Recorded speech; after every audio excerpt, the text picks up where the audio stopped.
Sports a 3.5-point favorite in that one here, that game right here on San Diego Sports 760. Pregame coverage at 6:15. Game starts at 6:30, and SDFC and LAFC get going tomorrow night at 6:30 here. That game right here on San Diego Sports 760. The sport's been sponsored by the San Diego International Airport. We will start from the beginning. Ladies and gentlemen. I'm Ben Fletcher. That's Sammy Long. That's how it starts. A big weekend ahead. The Padres open up a series with the White Sox. The latest chapter in the SDFC-LAFC rivalry happens at Snapdragon Stadium. Can the Lakers finish off the Rockets? And how about those picks? I want winners. Knicks -2.5, under 225.5. Pretty damn cool. Minnesota and Denver, 225.5 is way too high of a number for me. Give me the under in that one. Pretty cool. And I do think the Edmonton Oilers keep it alive down in Anaheim tonight. Well, you can't win them all. The weekend begins now from the studios of San Diego Sports 760 in the zone with Fletch and Sammy. Yeah, let's get it going on a Friday. What's happening, everybody? We got a big weekend coming up. The Kentucky Derby, I believe the 152nd Kentucky Derby. I might have that wrong. Padres, 3-game series with the Chicago White Sox. NBA action will be continuing in spite of this very silly show predicting that 2 of the 3 series would end and being wrong on both of the 2 of 3 series that would end. It is San Diego Sports 760. Ben Fletcher, Sammy Long with you till 2 o'clock. Sammy's going to keep the party rolling after that till 3. Schaefer and Sliwa will be your drive home, followed immediately by Lakers Rockets Game 5 tonight here on San Diego Sports 760. Sammy is still out in Vegas. I am still in San Diego. We got you for the next 2 hours along with some Motley Crue tickets. Sammy, how's day 2 in Vegas? It's been great. We got some big interviews. We will be hearing from Oscar De La Hoya here in about 30 minutes. The tables were not kind to us last night, though. I had to put a massive bet on the Denver Nuggets -6.5. I hate the Denver Nuggets, and I thought that, you know what, I'm not going to go with my heart. I'm not going to bet the Minnesota Timberwolves. They end up winning, and then the craps table was not too kind to us last night as well. So thank God for the MGM Grand, how gorgeous it is out here. I got to get it back tonight out here in Vegas. Well, that's the beautiful part about gambling. Now, Sammy, there's a bit of an echo, and I could hear myself coming back, so I don't know if you have to turn a dial or something, but for now, we'll figure something else out. But last night in the NBA, couple of strange games, man. That Knicks-Hawks game was like a 50-point game at halftime, it felt like. And in the second half, the Hawks decided to stop playing basketball and to start fighting, which was very cool, and I was kind of here for it. Nuggets, T-Wolves, Jokic said it best after the game. He was like, look, we're just not ready to be this type of team. We're not ready to be this type of contender. We'll see if anything changes between them next year and this year. But the T-Wolves are moving on. The Nuggets are bounced. And then the one game we both felt pretty confident about, the one game that we thought, okay, this series is done.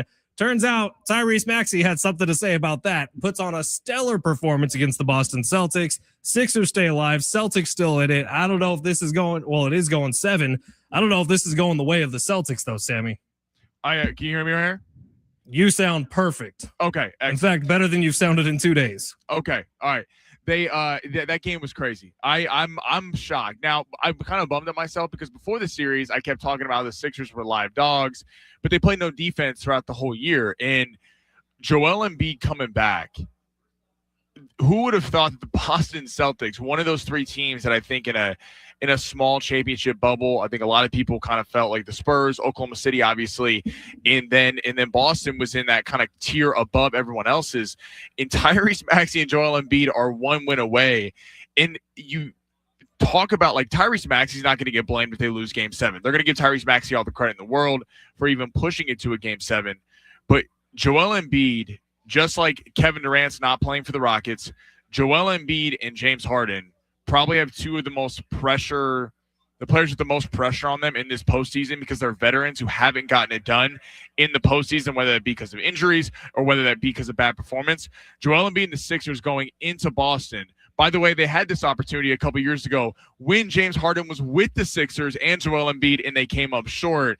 I think this one's going to be a barn burner in Boston. And if I was a Celtics fan, I'd be a little worried right now. So that Game 7's coming up this weekend. The Game 6 that kind of has the world buzzing is Houston and LA tonight. This game's in Houston.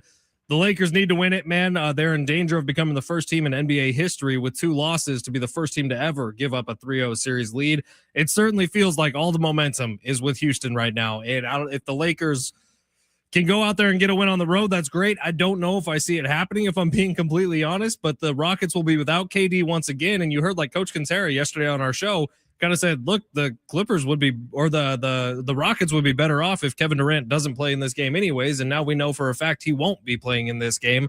But Lakers, Houston, Sammy, your Lakers, you got to be getting a little nervous that this could be a completely blown 3-0 lead. I am nervous. I mean, they're dogs tonight.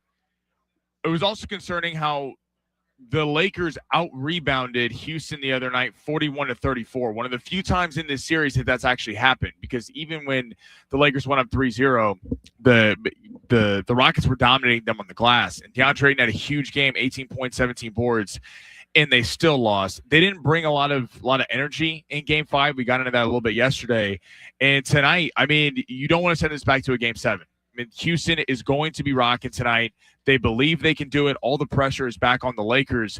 I'm really curious what JJ Redick comes up with, because Ime Udoka's kind of found out this plan. They've been trapping the Laker guards in the corners. They've had trouble getting it up the floor, kind of what the Lakers were doing to them earlier on in the series. I'm curious what JJ Redick has in his bag tonight, because you know Houston's going to bring it. All right, we're going to get to the big three in just a second. We do have a pair of Motley Crue tickets that will be given away on the show today, so stay tuned for that. Plus, we may get a very special San Diego Boxer guest appearance. If not during this show, it'll happen between 2 and 3 with Sammy, as Johnny Mansour is out in Las He's roaming Vegas. around out here. Fresh off his win at SD Fight Night that Sammy and I were at, Johnny Mansour.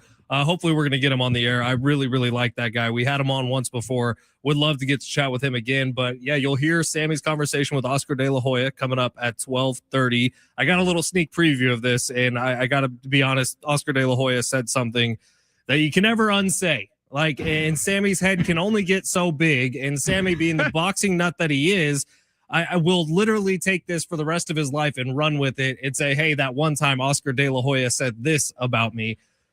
I hesitate to even play it, but we will coming up at 12:30. It's going to be outrageous. And then, yeah, Motley Crue tickets coming up soon. Big three coming up now as Sammy takes us through the top stories in the world of sports. Sammy, smash. Your lunch break is here.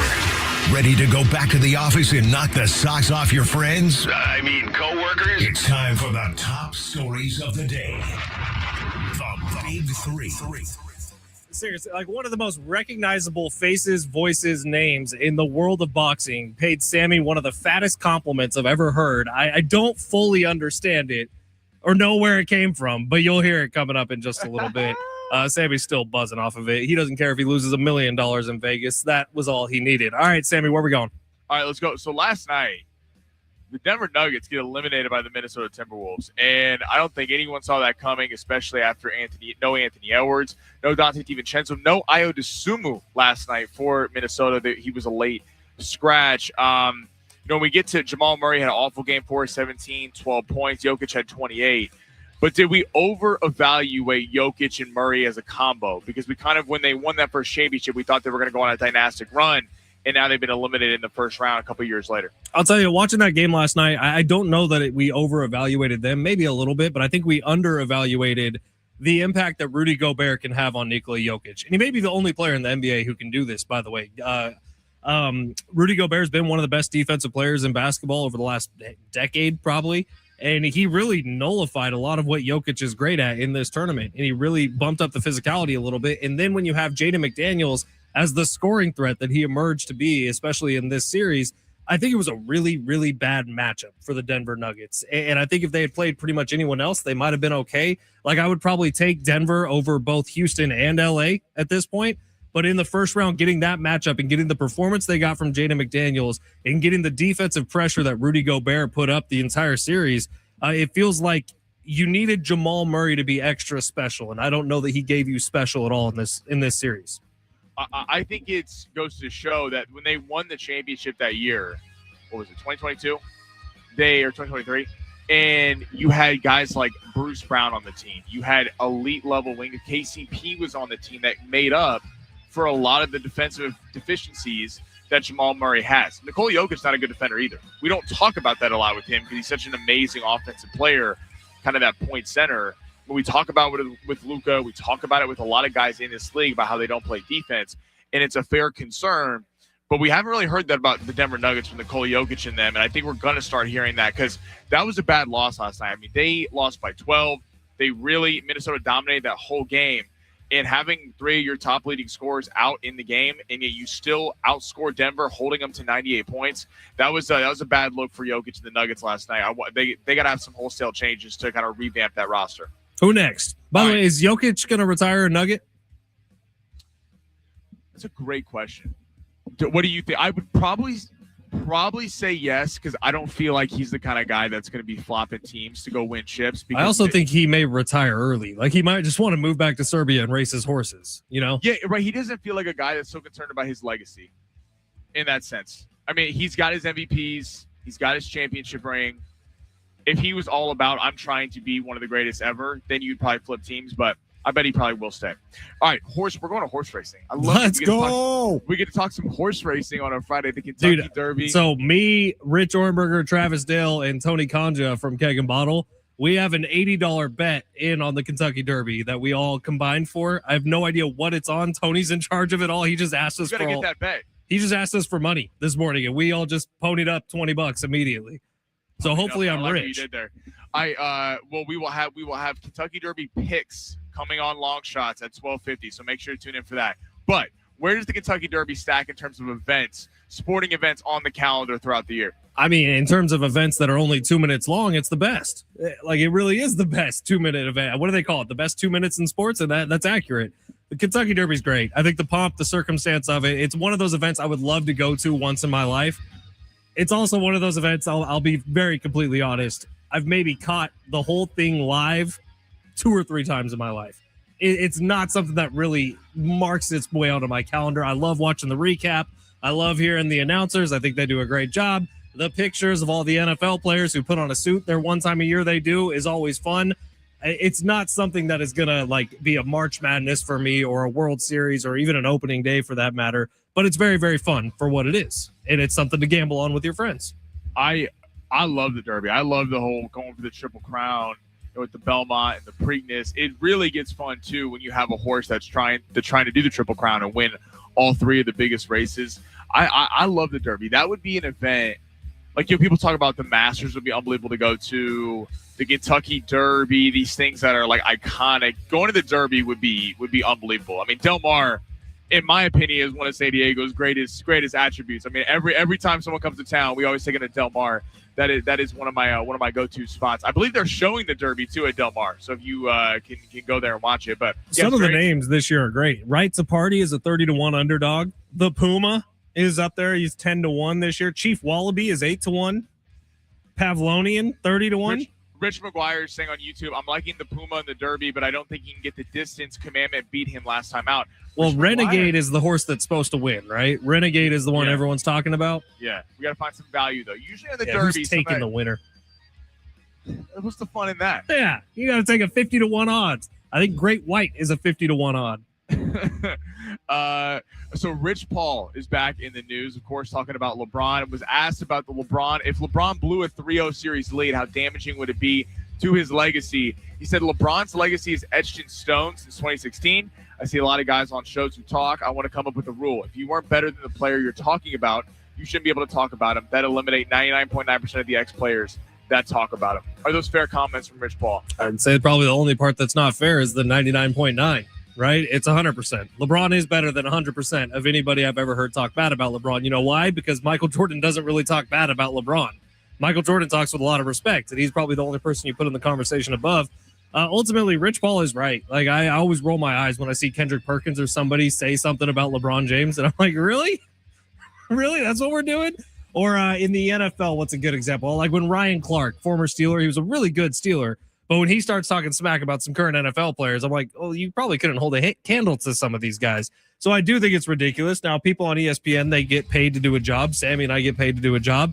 I've talked plenty of smack about LeBron James. I am A-okay with that. That doesn't mean I don't think he's one of the greatest players who's ever walked the face of the earth. LeBron's incredible, but he annoys me sometimes, and I'm actually a LeBron fan now. He's on the upswing in my eyes. Well, my thing I don't get with Rich Paul, this makes no sense. So you can't have an opinion. Just no one's saying that ex-players or broadcasters are better than LeBron James. They're having an opinion on his career. That's what the whole business is about. I completely disagree with Rich Paul on this. In terms of hurting LeBron's legacy, I'm not going to go that far as much because even though it would be the first time it happened, the circumstances are unique and that the Lakers were massive dogs coming into the series and go up 3-0. That's not excusing the Lakers. It would be a pathetic way to go out if the Lakers lose it. But to put it all on LeBron James, I know he hasn't had the greatest last two games. He also was a catalyst for why they won the first three. So a lot to be determined tonight, and then would be on Sunday, so we'll get more data with this. But I'm not going to sit here and be like, oh, LeBron gets knocked out a bunch of pegs because he drops the 3-0 series lead. Motley Crue tickets coming soon. Coming up next, we're going to get you ready for the Chicago White Sox, who are coming to town for a 3-game series. Plus, maybe we react to a little bit of the swagger on display at Petco Park last night. I don't know if you saw the outfits, Sammy, but there were some people looking good. And Emma Stone was there having dinner on the outfield grass at Petco Park. Pretty cool. And then coming up in just a little bit, you'll hear Sammy's conversation with Oscar de la Hoya, where Oscar pays him the most absurd compliment I've ever heard anyone give anyone, maybe well earned by Sammy Long. All right, it's San Diego Sports 760. You're listening live on the iHeartRadio app.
San Diego Sports 760, Ben Fletcher, Sammy Long with you till 2 o'clock today. And we got 9 chances for you to win $1,000 every weekday with the Bonus Bucks giveaway. Listen every hour from 9 a.m. through 5 p.m. Listen for the keyword, then enter it at sportssd.com. Your next chance to win $1,000 coming up soon here on San Diego Sports 760. We also have a pair of tickets for you to head out and see Motley Crue in Chula Vista. You can do the crew here thanks to San Diego Sports 760. All right, Sammy's out in Vegas. I'm in San Diego. Sammy's out there covering the fights this weekend, doing a hell of a job. You're going to hear from Oscar De La Hoya. Yes, that Oscar De La Hoya with only one beep. I think there's only one censored on that whole entire interview. You'll hear that coming up in about 9 minutes. We'll play some of that back for you. All right, Chicago White Sox are in town to take on the San Diego Padres. Before we get to it, Sammy, did you see any of the swag on display at Petco Park last night? I did. Everyone was suited and booted. All the stars. Jackson Merrill looking good. Cool seeing Emma Stone. Emma Stone was there. Is she the number one celebrity Padre fan? She's got to be up there, man. I mean, Drew Brees. It probably depends on what you're qualifying as a celebrity. Like, I bet you Drew Brees is probably a touch more famous in our world than Emma Stone is. But like, Emma Stone was in Superbad. And I think she lives in super bad. She lives in New York, but anytime the Padres are playing against the Mets or the Yankees, she's front row wearing her Padres swag. Yeah, so I pretty cool. I think Emma Stone, the Blink 182 guys. Tom DeLonge, yeah. You know, I don't know. Jonah Hill, I think. Jonah Hill's a Padres fan. I didn't know Jonah Hill was a Padres fan. Yeah, he's been to a couple games with Emma Stone. Patty the Batty Pimblett, Padres fan. Emma Stone's definitely more famous than Patty the Batty. Probably. Not in Vegas where you are right now, but Patty owns that place. But it was cool. Now, AJ Preller has sparked a bunch of online rumors because AJ Preller has been unmarried and childrenless pretty much the entire time. He's been general manager of the Padres. Had a beautiful woman in a pretty stunning dress on his arm at the red carpet last night. Look at AJ Preller, you dog. AJ's doing just fine.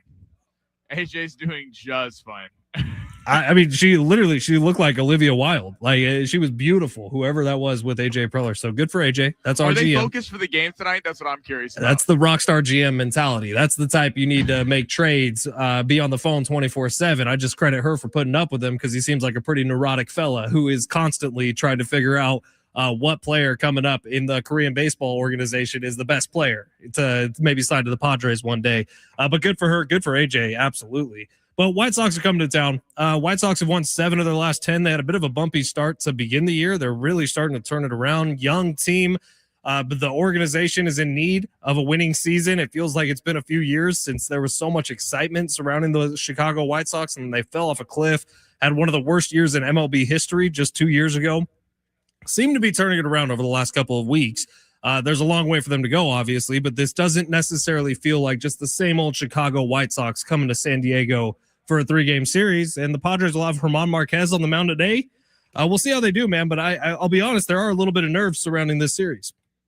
Well, and it was also great to see Jeremiah Estrada pulled up, so it'll be fun to see him back in the bullpen tonight. David Morgan got optioned back down. But to your point about the White Sox, everyone jokes, worst record, one of the worst records in that Major League Baseball history a couple of years ago, but this team does have some decent talent on it. And also, we talk about trap games in the NFL and in college football and basically any sport, but you come off a series where you face the Cubs, you come off a series where you face the Diamondbacks before that, 2 teams where you kind of get to prove like, hey, we can beat good teams and dispel that narrative, which is kind of becoming a narrative throughout Major League Baseball circles. Now you're taking on the White Sox. It's easy to kind of sit there and not take them as seriously. But to your point, I mean, German Marquez on the mound, the pitching staff was not on point against the Cubs this week. Now, I think a lot of that has to do with how good the Cubs are 1 through 9. I mean, they're too talented to completely shut them down. You'd like to see, ideally, we keep talking about Tatis, keep talking about Merrill, keep talking about all these guys, just at home, take care of the White Sox. But it does feel like a get-right series, and hopefully they're taking it seriously after, really getting up for a Cubs and Diamondback series with a lot of importance on it. I got into an argument with a buddy last night who's a massive Padres fan, and we were kind of going back and forth. He seems to be under this impression that Fernando Tatis Jr. is just going to snap out of it And he liked to throw around words like measurables and hard hit percentage and all these different nerd stats that says Fernando Tatis Jr. is just going to all of a sudden magically start hitting a bunch of home runs. And I don't know if I see it, if I'm being completely honest. Like, he's going to run into a couple, but at what point do we start worrying this is going to be like a 20-year home run or 20 home run year for Fernando Tatis Jr.? Because I kind of find that unacceptable, if I'm being honest. Well, and to your point, it's not about just when does he get his first home run. It's about what's coming after that. Right. You're supposed to be a 35-plus home run falling out of bed. Right. He's going to hit a home run one of these days. I mean, that's going to happen. The running joke, when will it be? He's going to hit a home run. The problem is it's been so infrequent. Well, it hasn't happened this year, and the power hasn't been there. He's only hit, I believe, 4 doubles on the season. So not even just he's getting on base, hitting power, and he's gotten unlucky. I mean, it is May 1st, and we're sitting here talking about, I don't know what the odds were in Vegas that Tatis wouldn't have hit a home run yet. The power clearly is not there, which is more of a problem than just not having a home run. So what's the fix? I mean, everyone talks about how it's just, swinging coaches and trying to hit up on the ball, except they haven't figured it out yet. So I don't know if this is a Padres coaching staff problem, a Tatis problem. I don't know what it is, but it has to get figured out, because if it doesn't, there's certainly a cap to how far the Padres can go. Well, and it's weird that other people on this team are hitting with power. Like, Xander Bogaerts is hitting with power for the first time since he's been a Padre. Like, consistent power. Xander Bogaerts is quietly putting together like an all-star caliber season. You have guys like Miguel Andujar, who he was kind of left for dead after a really exciting rookie season. He's hitting for power with the Padres. Luis Campusano hitting the cover off the baseball. And then for whatever reason, it's Fernando Tatis Jr., who's supposed to be this big power hitter, who's not doing anything. All right, we got some text coming in. 858 says, I'm blacklisting Sammy from adding hockey picks on the long shots forever. Whoa. First off, the Anaheim Ducks, I got to give them credit. Like, I made the mistake in betting on the Edmonton Oilers, who have destroyed my Kings for years. I guess that's more of a reflection on the Kings than it is on the Anaheim Ducks. But Connor McDavid, maybe on the move? I don't know. Edmonton Kate wasn't in attendance. I think that's the real reason that the Oilers lost. All right, 484. If LeBron loses this series, he goes from 3rd to 5th all time on my GOAT list. Sometimes a dingleberry, you can hang around too long. 484. Who outkicked their coverage more, Fletch with his wife Kendall or Jake Cronenworth with his wife? And then I'm not going to read that second part. But I'm going to say me all day long. Jake Cronenworth has like an $80 million contract. That makes up for a lot. I do not have an $80 million contract. Hey, you look real good sitting on that wallet. You know what I mean? Yeah, absolutely. But my wife just has to put up with me. And I promise you, I talk more at home than I do on the air. All right, it's San Diego Sports 760. Oscar De La Hoya. Yes, that Oscar De La Hoya. You're going to hear parts of his interview with Sammy from a little bit earlier today. Coming up next, it's San Diego Sports 760. You're listening live on the iHeartRadio app.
This was sponsored by Unbound.org. We got the Padres back tonight. 3-game set against the Chicago White Sox. German Marquez will be going for San Diego, and Noah Schultz will be going for Chicago. And the Lakers in Houston tonight, Game 6. That game is at 6:30. Kevin Durant will not be playing in it. Houston is a slight favorite in the game. They try to force a Game 7 back in Los Angeles on Sunday night. Right now, there are young people across the world facing a tough choice: continue their dream of education or drop out of their family and put food on the table. You can help change their future in a single moment. See how far your sport can go at unbound.org.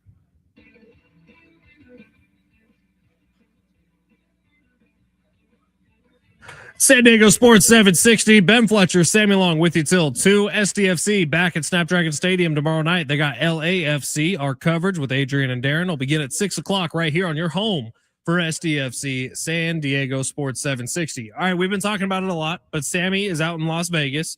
Sammy is covering the fights coming up this weekend, doing a hell of a job out there.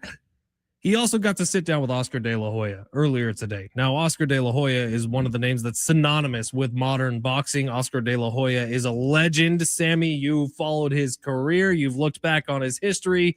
Fair to say that you the guy you look up to in a lot of ways, right? 100%. He's a guy who also has been with has fought every guy, regardless of weight class, never ducked fighters. It's something so many fighters today have done over the years. Oscar De La Hoya, a lot of people consider one of the most influential people in boxing ever, for better or for worse. But Sammy got to sit down with him earlier today. And I got to tell you, the way this interview opens up makes me a little bit jealous of one Sammy Long. So let's take a listen. This is about 6 minutes. Oscar De La Hoya on with Sammy. And what's your buddy's name, Sammy? Sorry, he's not listening to me right now. But Sammy Long, Oscar De La Hoya, here it is. We are very honored to be joined by the 1992 lightweight gold medalist, 6th division world champion, one of the great fighters of all time, the Golden Boy, Mr. Oscar De La Hoya. Thank you. Appreciate it. Thank you so much. Sounded like Michael Buffer there. Come on, working on my intro for you. Let's go. Let's start with the new documentary you got out about your fights with Julio Cesar Chavez. Yeah. How did it feel facing off like 30 years later? Oh man, it was nostalgia, man. It's crazy. Not the 90s. It's like it's living that dream, man. It's crazy how all the memories that we lived back in the 90s. I remember taking two. At the time, they were like G4s or G5. G5 didn't come out yet. We're that old, brother. It was like a G4. We were rolling, man. So we take 2 planes. We go to 23 cities in 10 days. Wow. Doing press. So back then, we would go to the people, to the press conferences in different cities all over the country, and you would have thousands of people just cheering you on. So it was crazy. So that film that came out last night, I believe, called La Guerra, the war, me and Chavez just brought back good memories, man. What was the most memorable city you went to on that press tour? I think the most memorable time that I can remember was San Antonio. So I took my training team on tour, and I was already training. I was like, I'm gonna beat this guy, you know. Yeah. But it was funny because one day I wake up at 4 a.m. to go run, and I'm leaving my hotel room, and I see Chavez coming in the hotel, and I'm like, damn, I got him. He's out partying, coming back at 4 a.m. I'm running at 4 a.m. So that's when I actually knew that I can win this fight. I can beat him. So wow. Yeah, that San Antonio was the most memorable city. That's fantastic. Oscar, you were able to fight 6 times on Cinco de Mayo weekend. Yeah. What do you remember about Cinco de Mayo weekend? How special was it? Do you have a favorite fight memory? Favorite fight memory? Damn, there's been so many. It's not one of mine, but it's one that I promoted. Floyd Mayweather. I think Floyd Mayweather fought Ricky Hatton, I believe, on Cinco de Mayo. I believe it was Cinco de Mayo. Crazy story. So we did this fight here at the MGM, right? It was a great fight. Floyd Mayweather, I believe, stopped Ricky Hatton in the 11th round. But the president of the MGM comes to me after the fight, and he goes, Oscar, no more Ricky Hatton fights, because he was from the UK, and he had a huge fan base. I believe 50,000 Brits flew over to watch that fight over here. And I was like, why no more Ricky Hatton fights? Well, because first of all, we ran out of beer. And they didn't book hotels. They all slept in the lobby of the hotel. No way. So you would walk across the hotel. You would see Brits everywhere, passed out, sleeping in the lobby. It was crazy. It was crazy. It was good times. Good times. I gotta say, Clapback Thursday is the best thing going on Instagram right now, bar none. What went into making that segment? You know, me and my girl Holly Saunders. So she was a golf pro and on the Golf Channel and all that good stuff. You know, she's my writer.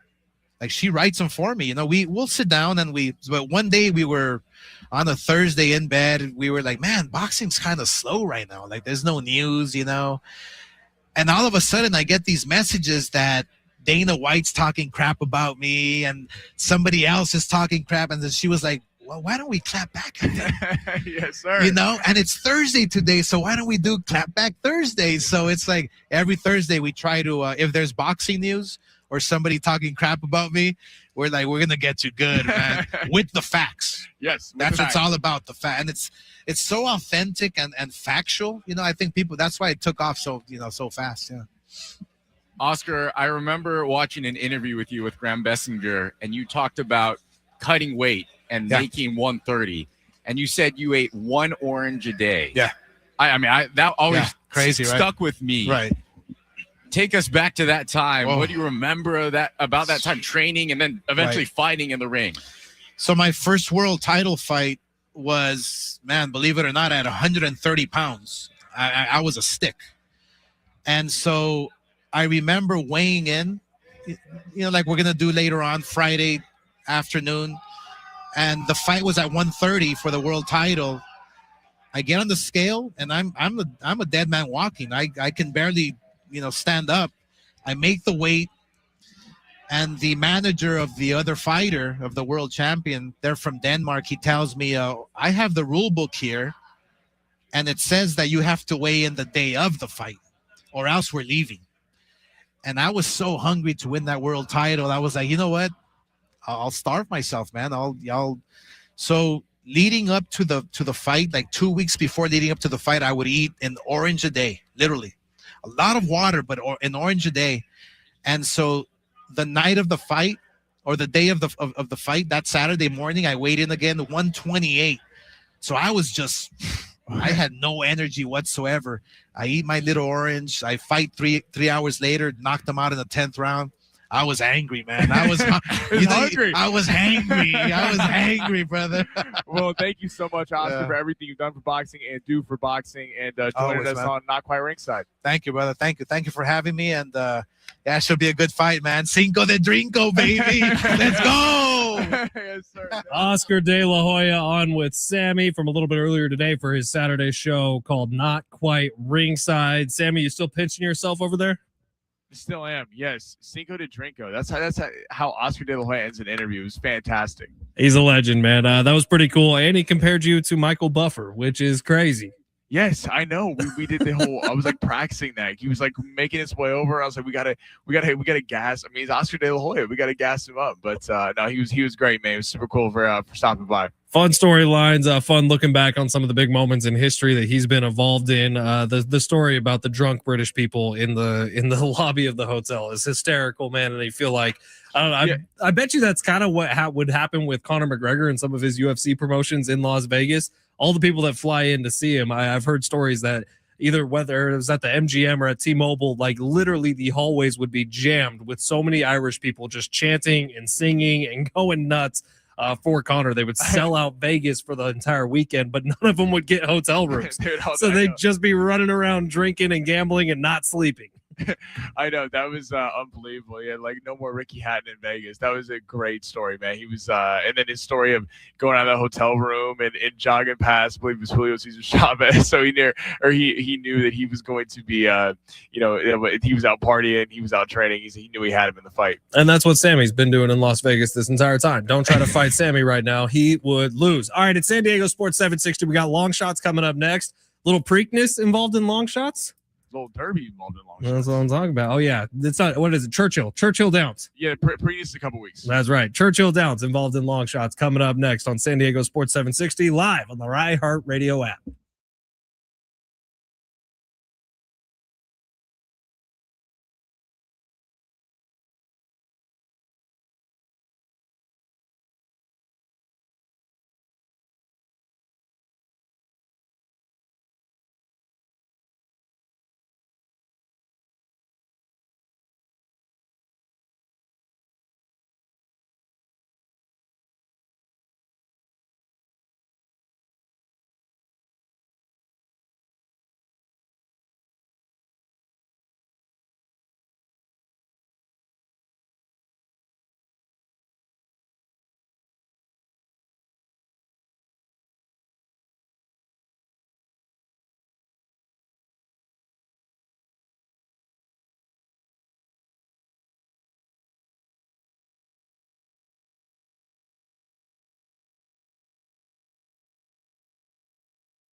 San Diego Sports 760. Ben Fletcher, Sammy Long. It's the zone. We're with you till 2 o'clock. Sammy will keep the party rolling then from 2 to 3, going long with Sammy. Schaefer and Sliwa will be your drive home, followed by Lakers Rockets Game 6, starting at 6:45 here on San Diego Sports 760. Tip off coming just after 7 o'clock.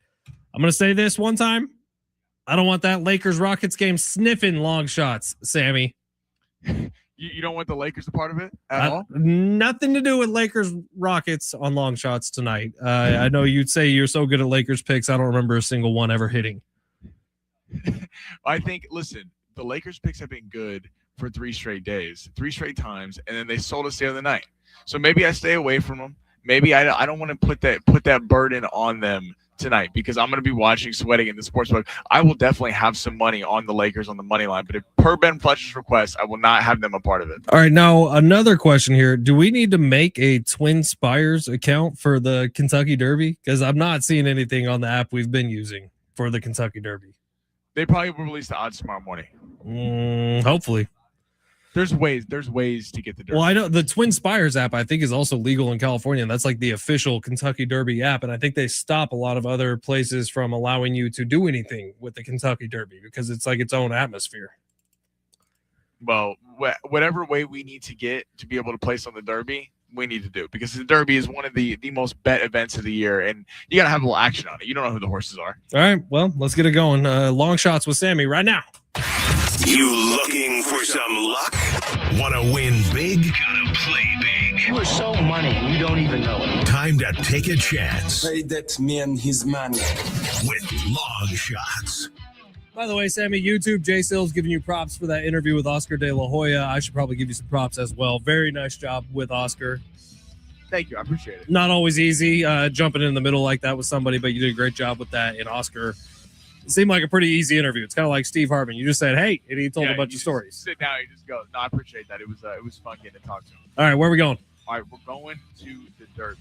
Okay, so I have it on good authority for some people who are horse racing insiders up in the Los Angeles area. Okay, we're going with a box. Okay, 8, So Happy, and number 9, the Puma. Now, So Happy brings in 6-1 odds. The Puma brings in 8-1 odds. They're both in the middle of the field, so they got good draws.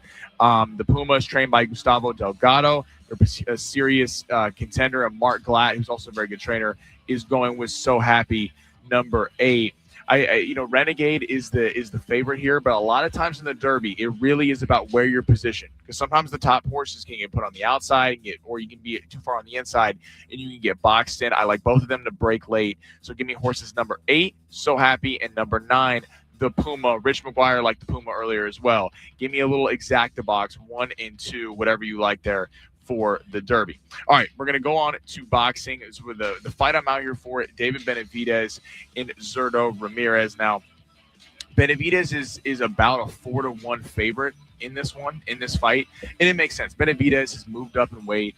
He's called out guys like Canelo Alvarez. He's fought guys like David Morrell, Caleb Plant, all the top guys he has taken on. He's called out Bivol, better BF. He is not afraid of any challenge. Now, Zurdo Ramirez is a very good fighter. His one loss is to Dimitri Bivol, who is a top 10 pound-for-pound fighter in the world.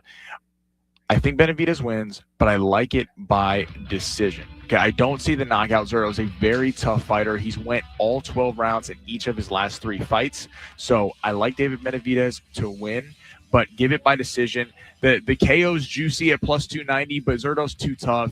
And even though we haven't seen Benavidez carry this power at cruiserweight, I think he's going to have power, but he's more of a combination puncher than a one-punch knockout power. So give me David Benavidez by decision in that one. All right, let's head to the NBA tonight. We got Cavs and Raptors. Give me I go back and forth on this game, because we do have. You're Brandon inspiring Ingram a lot of confidence right now, Sammy. You know what? We're going to scrap that one. We're going to go the Pistons and the Magic, because I didn't like where we're at with that. Give me Detroit minus 3.5 on the road. Now, I know that we've seen throughout this series the Orlando Magic's taking advantage of them, but Franz Wagner, we saw in that last matchup, was not there. And that was a big loss for them because, A, he's a big-time scorer, and when he's there, it gives you him, Desmond Bane, Paolo Banchero, and then it lets Jalen Suggs and guys like that kind of get into it. With Franz Wagner not there, you saw Detroit shift a lot of defensive focus to Banchero and Bane, not letting them get off, and the supporting cast wasn't quite there. I think this does go to a Game 7. I like Detroit minus 3.5 in Orlando tonight, even though I think it'll be close at half. Wouldn't be surprised if Orlando has a lead at half, but Banchero and Cade Cunningham at 45 points apiece. I do think Detroit gets it done minus 3.5.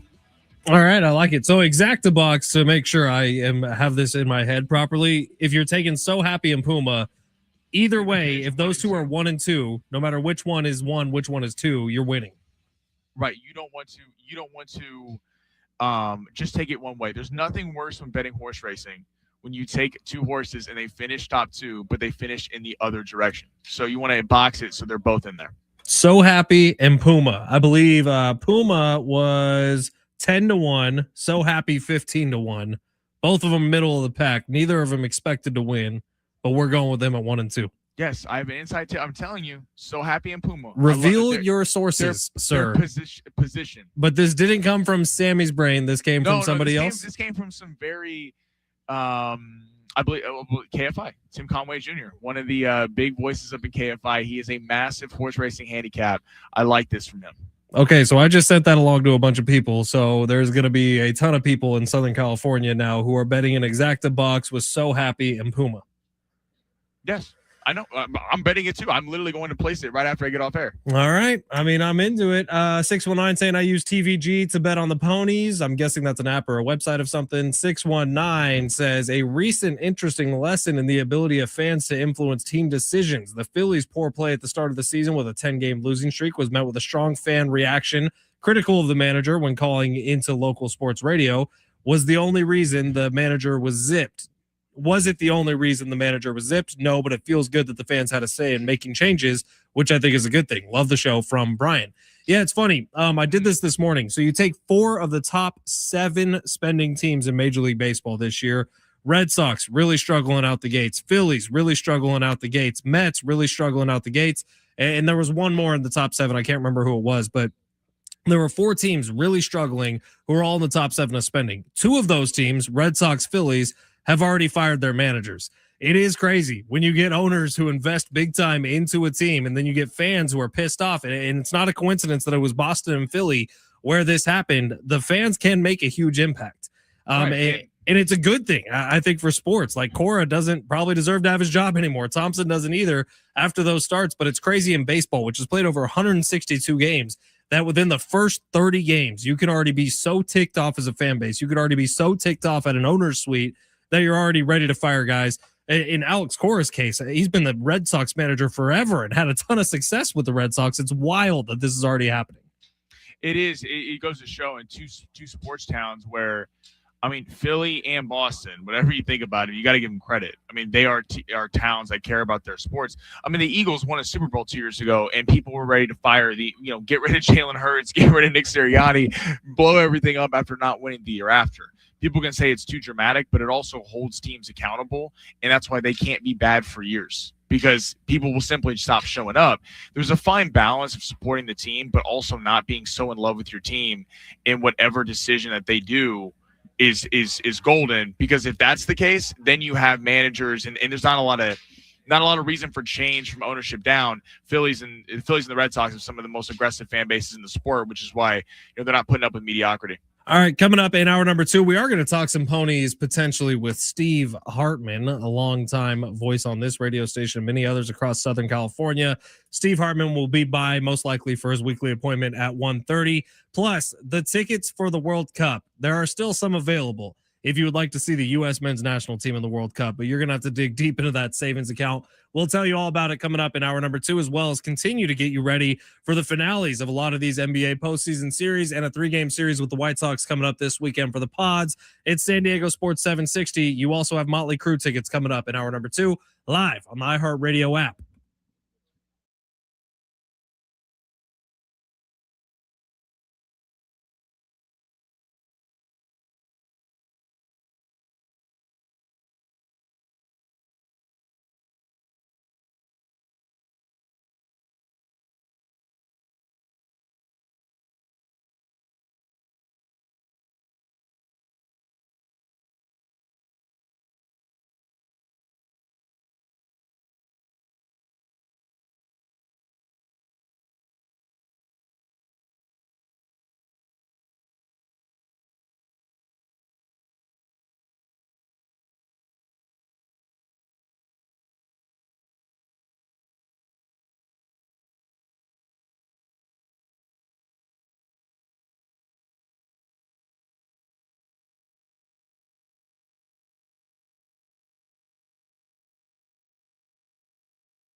This report is sponsored by Unbound.org. Padres back tonight, taking on the White Sox for a 3-game set. German Marquez will be on the mound, while Noah Schultz will be going for the Chicago White Sox. And the Lakers will be looking to close out the Rockets in Houston tonight at 6:30. Pregame coverage is going at 6:15 here. That game right here on San Diego Sports 760. Right now, there are young people across the world facing a tough choice: continue their dream of education or drop out to help their family put food on the table. You can change their future in a single moment. See how far your support can go at unbound.org. We will start from the beginning. Ladies and gentlemen. I'm Ben Fletcher. That's Sammy Long. That's how it starts. A big weekend ahead. The Padres open up a series with the White Sox. The latest chapter in the SDFC LAFC rivalry happens at Snapdragon Stadium. Can the Lakers finish off the Rockets? And how about those picks? I want winners. Knicks -2.5, under 225.5. Pretty damn cool. Minnesota in Denver 225.5 is way too high of a number for me. Give me the under in that one. Pretty cool. And I do think the Edmonton Oilers keep it alive down in Anaheim tonight. You can't win them all. The weekend begins now from the studios of San Diego Sports 760 in the zone with Fletch and Sammy. It's hour number 2 here on San Diego Sports 760. Ben Fletcher, Sammy Long with you till 2 o'clock. Sammy will keep the party going then from Vegas starting at 2 o'clock. He'll take you to 3. John Schaefer, Alan Sliwa from 3 to 6. Lakers basketball here on 760 for Game 6 tonight against the Houston Rockets. Pregame gets going at 6:45. Tip-off just after 7 o'clock. All right, Padres got a 3-game series with the White Sox. We'll get back to that in a little bit. Steve Hartman expected to be by the show coming up at 1:30, and there may be a special guest from Las Vegas joining us live. If not on this show, then on Sammy's show coming up at 2 o'clock. So stay tuned for Johnny Mansour potentially swinging by the program. But it is San Diego Sports 760, and I just did some digging, just did some research. So the first game that Team USA men's national team will be playing in the World Cup is coming up on June 12th. It's at SoFi Stadium. It's against Paraguay. Cheapest tickets, guess, Sammy? Cheapest ticket. This is nosebleed resale market. I'll be honest, it was cheaper than I thought it would be. I'm going to guess $2,000. That's not a bad guess. It really isn't. There were articles going out today that were saying the cheapest tickets left were around $4,000. That is not true. It took about 5 minutes for me on Google to find $1,100 tickets. Still outrageous. Still more than I would probably ever sanely pay to go see something. I don't. My number's probably around 600 is the most I would pay to go see like a concert I'd really want to go see or a sporting event. But $1,100 to get in the door. Terrible seats at SoFi Stadium, which if you've ever been at the top of SoFi Stadium, it's really not great. But that is kind of outrageous that it's $1,100. Fans across the world, not just in the United States, are pissed at FIFA for the amount of money that are being asked for some of these tickets. I think the cheapest game tickets right now, I can't remember who it was, but it was around $380 just to get into the door at some of these venues. And it does seem like the World Cup might be missing a little bit on just how expensive these tickets are. I'll look foolish if all the games are sold out, if every stadium is completely packed, but it feels to me like they are charging way too much money for this, even if it is the first time in North America in a long time. It does feel like it's. I know for a lot of people, it's one of those events where people will just pay whatever. I mean, you've seen that with the Super Bowl, teams get in it, or a college team's in the championship, and people are like, I've never seen this before, so I'm going to pay whatever the price is. And, there's going to be people flying in from all across the world to see it. But, I mean, on home soil, they've been faltering down the stretch. The U.S. men's national team, Pulisic's on a Tatis-like goalless streak and for the U.S., and that's not really something you want to hear going into the World Cup. So, yeah, I mean, that's for the group stage. If they were to make a run, the prices would go through the roof. But you do feel like if the U.S. men's national team doesn't get to the knockout rounds and win a match or two, it can't be looked at anything other than a colossal failure. Well, especially because they've known that this was coming for a long time, right? And we heard plans. I mean, I remember hearing plans 10, 15 years ago about how it was time to really start building up the Team USA men's national team so that it can compete at the same level that the women's team has competed at for a couple of generations now, it feels like. So for the men's national team, understanding that this was going to be the year that you were going to play host and understanding the amount of money that has gone into academies at the youth level for soccer to try to build up a team that would be respectable by the time 2026 got around.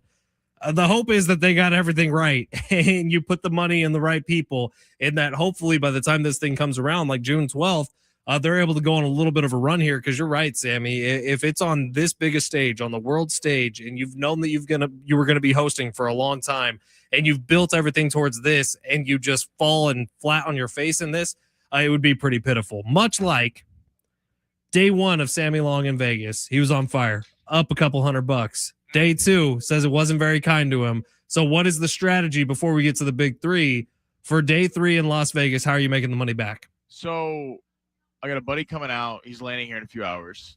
We got the Laker game tonight, so there's something to break it up because there's nothing more. The problem in Vegas, if you don't have plans at night and you're just walking around, then you hit the tables and you spend too much time at the table because you don't have anything going on.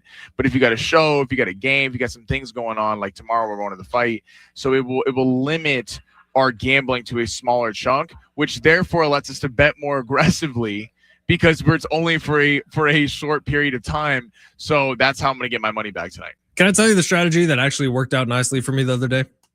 Let's hear it. Take $100, go to the blackjack table. You got 4 chances to win 3 hands in a row. $25 bet, put it out there. You win the first one, stack it. You win the second one, stack it. You're trying to win 3 hands in a row. You got 4 opportunities to do that with 4 separate $25 bets. And then if you do it once, you're plus money, baby. Just do that a few times. See, all you have to do is win 3 hands in a row. I was playing free bet last night. I got cleaned No, out. you got to go double deck at the worst. Like free bet blackjack will take all your money eventually. Because the push on 22 drives me through the roof. The push on 22. Like, you think you have a win. Like the free double's cool, but the only way you make money at that table is when you have a side bet going on the little I think pot of gold. In Vegas they have the pot of gold, right? And that's the only way you actually make money in that game, but you have to get lucky. You have to get like a hand where you get dealt a pair of 7s and then you get to split them twice because that's like 30 to 1 odds. And then you're going to need a double on top of that, get to the 50 to 1 odds. Then you're making some money on a $5 or a $15 bet with a $5 side bet. But other than that, you got to go find a double deck blackjack table, sit down and just go to war. Mano-y-mano with the dealer. Mano-y-mano with the dealer. 3 hands straight. That's all you need. You need 3 wins in a row and you are plus money, baby. All right, let's get to the big 3 here of hour number 2. If you have any strategies for Sammy to go win all his money back, I would also say go find a slot machine. Be an adult. See, I'm not be an adult. Slot machines just throwing money away. That's not true. My biggest wins ever have all come on slot machines. You were there for one of them. I won like $700 with you. I've never been successful on a slot machine. My problem with a slot machine is it's like 10 minutes. You're just like ding, ding, ding, ding. Oh, I'm out of money. I'd rather be at the table with all that. Well, good luck to you. Hopefully you win some money here tonight. All right, let's get to the big 3 here of hour number 2. Sammy's in Vegas. I'm here in San Diego. We got you covered for another 40 minutes or so. Steve Hartman expected to be by around 1:30. Shimmy! Your lunch break is here. Ready to go back to the office and knock the socks off your friends? I mean, coworkers? It's time for the top stories of the day. The Big 3. All right, hour number 2, big 3. Where are we going? We're heading to baseball. We're heading to New York. The New York Mets are standing by Carlos Mendoza despite a 10-21 start. This comes after Cora fired from the Red Sox. You got Thompson fired from the Phillies. Text line was talking about it earlier.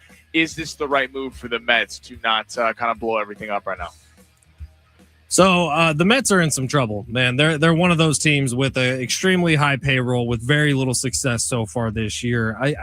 I do think that they are in the right in preaching some patience because this roster was built and there are some studs on the Mets roster. Like I almost think you're 30 games into the season. So take this 30-game chunk and almost flush it and then look at what the next 30-game chunk. By the way, I feel the same about the Padres. Like this 30-game chunk, you almost need to forget about because how different is the team going to look in just a couple of weeks? Like you're going to have an entirely new starting rotation, hopefully, if everything goes well with everyone coming back from injury. And also, they've won a lot of really close games with some big-time hits from some guys who you're not really expecting to have the big-time hits. So the Padres have this great record right now, right? Well, take that 30-game chunk, put it behind you. What do the next 30 look like for the Padres? And what if some of those 50-50 games start going the opposite direction? So for the Mets, I think similarly. Like yesterday, Juan Soto hit a bomb, but the wind was blowing in. And James Wood made a beautiful catch over the wall. So you look at like what the Mets are doing, and they've been really close a lot of the time. So what if the next 30 games are the complete opposite, and this lineup actually starts producing to what they expected? It is right. I mean, I don't know where you go if you fire Mendoza right now. Like fire him after the season. That's kind of Boston was such a Boston. I get because it's such a unique situation that the team had really high expectations, and there's so much young talent on the team that if you don't think Cora is developing that it's probably smart to move on. Yeah, you stand by Mendoza. I mean, this team, Lindor is not playing good baseball. You mentioned Soto's been hurt a little bit. The starting pitching staff has been, the problem the last couple of years in the bullpen as well. It's just it really leads to a larger conversation of Mets high payroll not playing good baseball, Phillies high payroll not playing good baseball, the Red Sox. It is, you look at the top 10. We're going over those numbers the other day. The Dodgers and Padres are about the only two top 10 payroll teams that are towards the top of their divisions right now. I mean, just spending money doesn't necessarily equate to wins in Major League Baseball. I think that's kind of a misnomer because we look at the Dodgers and they constantly spend money. I mean, even go back to the World Series. Who were the unsung heroes? Andy Pages, Miguel Rojas, not guys making $300 million. Baseball is interesting in that way, and I think probably smarter than Mets to just take a pause right now and see, to your point, if they can kind of turn this thing around, because obviously the talent is there. All right, let's go to the NFL. Calais Campbell is reuniting with the Ravens for his 19th season. A lot of drama with the Ravens pass rush. So they were going to get Max Crosby, the 2 first-round picks. Trade gets rescinded. Then they signed Trey Hendrickson, bringing Campbell back. Do you think the Ravens addressed enough on defense and with the pass rush to be able to go on a Super Bowl run? I don't know how much Calais Campbell has left, if I'm being completely honest. 19 years, not exactly playing a soft position either. Like, put this in perspective. Calais Campbell was in the NFL when Rich Ohrnberger was in the NFL. Rich has been retired for like 12 years. It's insane what he's been able to do. He was in the 2008 draft class, which I'm pretty sure is before Rich got drafted. Like, Rich had an entire NFL career in the span that Calais Campbell is still going. And he's back with the Ravens, and that's great. He's still really big. I don't know that the Ravens, just by bringing in that fan favorite name, did enough to really help this team. Like, the defense was a problem last year, and I understand you had 5 or 6 guys who were hurt basically the entirety of the season. But still, the team was such a disappointment last year, and really you could say that for a lot of the AFC. I don't think the Ravens have done enough this offseason. I do think the what's the head coach's name? Why am I blanking? The new head coach for the Ravens? Oh, Minter. Jesse Minter from the Chargers. I think he's fantastic, and he's going to be able to put a lot of Band-Aids on this and kind of reorganize the Ravens defense. But no, where have the Ravens been in the big splashy offseason moves? Yeah, it does feel like with, just getting Max Crosby, like had that trade went down, it probably was on the smarter end for them in the long run to not do that deal. You have the knee injuries, 29 years old. You're sitting there kind of wondering, like, is the draft capital that you gave up going to be worth it? Campbell's good to go as a fringe piece. Now, they ended up getting Trey Hendrickson, who is older. He's 31, 32 years old. But who's also dealt with injuries the last couple of years. True. But at least you didn't give the draft collateral. Now, they got the guard out of Penn State to protect Lamar Jackson. I do think in terms of Baltimore, they will just be better because they're healthier. I mean, we look at Kyle Hamilton got hurt down the stretch. Nate Wiggins, the corner. They had multiple. Matt Abike, the defensive tackle. They had so many front seven guys on every level of their defense that sustained massive injuries. Lamar dealt with injuries. The Ravens probably are just banking on the fact that if they're healthy this year, they will just be better overall, because it does feel like it's a big year for them and the Chargers and the Bills. All right, let's go to the NBA. You got 3 games tonight: Lakers, Rockets, Pistons, Magic, Raptors, Cavs. All 3 game 6s. I asked the same question I asked yesterday. How many series are over after tonight? Man, today's trickier. I'll be honest. I went over 3 yesterday. I was terrible on it. I thought that the 2 series that did end would have continued, and I thought the Celtics were going to be able to put away the Sixers. They did not. Looking at this right now, I do think we get a Lakers-Rockets game 7. So I'm going to say definitely one series will not be finishing. The Cavs-Raptors one is tricky, man. That series continues. We're going to get a game 7 there too. And then what? Orlando's up 3-2 on the Pistons. We're not getting all 3 game 7s. Close it out. Orlando wins tonight. Sammy's pick from the beginning of the series. Good for you, Sammy. Orlando closes it out. Okay, I'm going to go a little bit different from you. I do think the Cavs close this out tonight because of the Brandon Ingram injury. Dealing with the heel, he just got downgraded to doubtful. The home team has won every game in this series, but to win this, you're going to need Ingram, Scotty Barnes, and Emmanuel Quickly all to go off. If Ingram is not playing, which it doesn't look like he is, and even if he was and he was hindered, I think the Cavs just figured it out enough to where they're going to squeak by the Pistons and the Magic. I do think I picked Detroit earlier. I picked the Magic before the series, but I think Detroit, the Franz Wagner injury is a really big deal. I think Detroit gets it done. And the Lakers and the Rockets. Uh-oh. I'm gonna roll with my boys. I think that on the road, Reeves getting a little bit, his sea legs under him. They fell in love with getting him the ball and LeBron at the end of the game. The game was up for grabs. They didn't take it. I do think the Lakers actually come through tonight and get it done. Here's what I love about this. All of these are within 5 points on the money line. So it's a close one, man. I think Rockets are favored by 3.5, Cleveland 4.5, Detroit 3.5. We should have some really, really good games coming up later tonight. All right, it's San Diego Sports 760. Let's talk about those Lakers. Let's talk about the game number 6 coming up tonight that Sammy seems so confident in. Is he going to be in a Vegas sportsbook crying tonight when the Lakers lose and take all his money? I'll be crying one way. We'll discuss coming up next on San Diego Sports 760 live on the iHeartRadio app.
All right, it's San Diego Sports 760. Ben Fletcher, Sammy Long with you till 2. Sammy's going to keep the party going then till 3. Schaefer, Sliwa will be your afternoon drive home. Lakers, Rockets, Game 6 tonight here on San Diego Sports 760. We'll talk a little more about that game in just a second. I do want to say this, though, because there's a lot of people patiently waiting to get their hands on some Motley Crue tickets. We do have a pair of tickets for you to go see Motley Crue. They're going to be performing out at the North Island Credit Union Amphitheater coming up on September 18th in Chula Vista, celebrating Live Nation's Summer of Live. All in $30 tickets to this Motley Crue concert and tons more are on sale now through May 5th at livenation.com. $30 concert tickets are unheard of in 2026. So go check that out. I know there's a ton of great shows on there, including Motley Crue. Here's what we're going to do. Steve Hartman is going to be on the show at 1:30. There is no one, and I mean no one, who is a bigger Motley Crue fan than Steve Hartman. Steve Hartman will be in charge of this giveaway. Good luck, everybody. I don't know what Steve's going to do. That's very dangerous. Steve Hartman will be in charge of this giveaway. He's probably going to make me count the caller like number 1,000 or something. But Steve Hartman coming up at 1:30. He will be giving away those Motley Crue tickets. All right, Lakers, Rockets, Game 6 tonight. You're going to hear it here on San Diego Sports 760, starting around 6:45 tonight. Now, there's a couple things at play here. History's already happened. The Lakers had not lost a 3-1 series lead in a game, so a 3-1 game where they were playing at home, since 2006 when Steve Nash and the Phoenix Suns beat them. LeBron James has not lost a closeout game at home since 2008. It had been 19 times, I think that was the number, maybe 18 times, since LeBron James had last lost a closeout game at home. Both those things already happened. Now, no team in NBA history has ever given up a 3-0 series lead in the postseason. Teams opposing a 3-0 series lead are 0-162. This may be the best chance we've gotten in a long time for there to be a 1 in that column next time that stat gets read.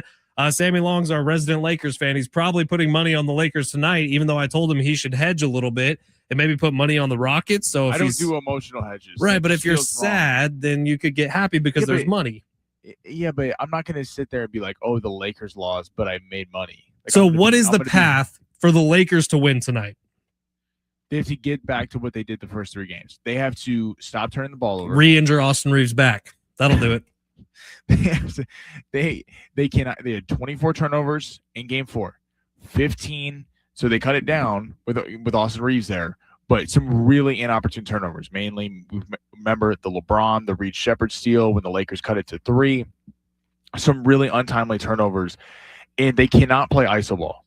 If they go back to playing iso ball and it's Reeves' turn and LeBron's turn, and there's no flow to the offense, there will be a Game 7 in Sunday in LA. What was working in the first 3 games is everyone else was getting involved. Luke Kennard cannot have 1 point.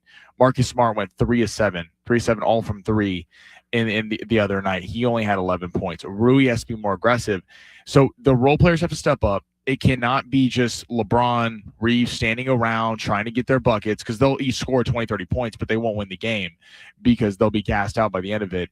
And I was also disappointed in DeAndre Ayton. Had 18 points and 17 boards. He balled out in Game 5 and is not getting enough credit for it because DeAndre Ayton's gotten a lot of criticism because he deserved a lot of criticism over the course of the season. The Lakers cannot get dominated on the glass, especially in Houston. They actually won the rebounding margin 41-34 the other night. If they lose the rebounding margin, it's going to be tough in a raucous Houston environment. Now, the other thing is like Jabari Smith Jr. having 22 points the other night. You can't really rely on that if you're Houston, but if that happens again, they're in some trouble. And Alperen Sengun is one of the best rebounders in all of professional basketball. But for me, the key is a guy you just mentioned, Sammy, and that is Marcus Smart. If he plays like he played the first few games of this series, it feels like the Lakers have a pretty good chance. If not, they're probably just going to get bullied again. And that's what happened in Game 5. I'm sure that's Houston's game plan again in Game 6. They're going to look to be the more physical team here tonight because the Lakers have shown when there's some physicality thrown your way, they're not getting into the 120s, which you feel like the Lakers need to kind of outscore Houston in order to win. So if Houston sticks with the physicality, I don't know. I don't know if that's a cheat code. I think a lot's going to depend on how the game is called by the referees. And a lot's going to depend on whether or not LeBron James is 0 for 4 from 3 once again. So we'll see if they can make some differences. But who's the most important player on the Lakers tonight, Sammy? I'm going to go with Luke Kennard. So I'm saying Marcus Smart. If they Marcus Smart, I agree. But it's going to be Marcus Smart, Luke Kennard, Laravia, Rui. If the Lakers win this game, we'll be talking about a big night from one of them. If they don't show up, the Lakers are going back to LA for Game 7. All right. Well, Steve Hartman, we'll see what he thinks on the other side. Steve is going to be giving away those Motley Crue tickets. He'll have lots of thoughts on the Lakers, I'm sure. That's next here on San Diego Sports 760 live on the iHeartRadio app.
This report is sponsored by Mothers Against Drunk Driving. We got the Lakers Rockets tonight, Game 6 in Houston. Houston's favored by 3.5 in that one here, that game right here on San Diego Sports 760.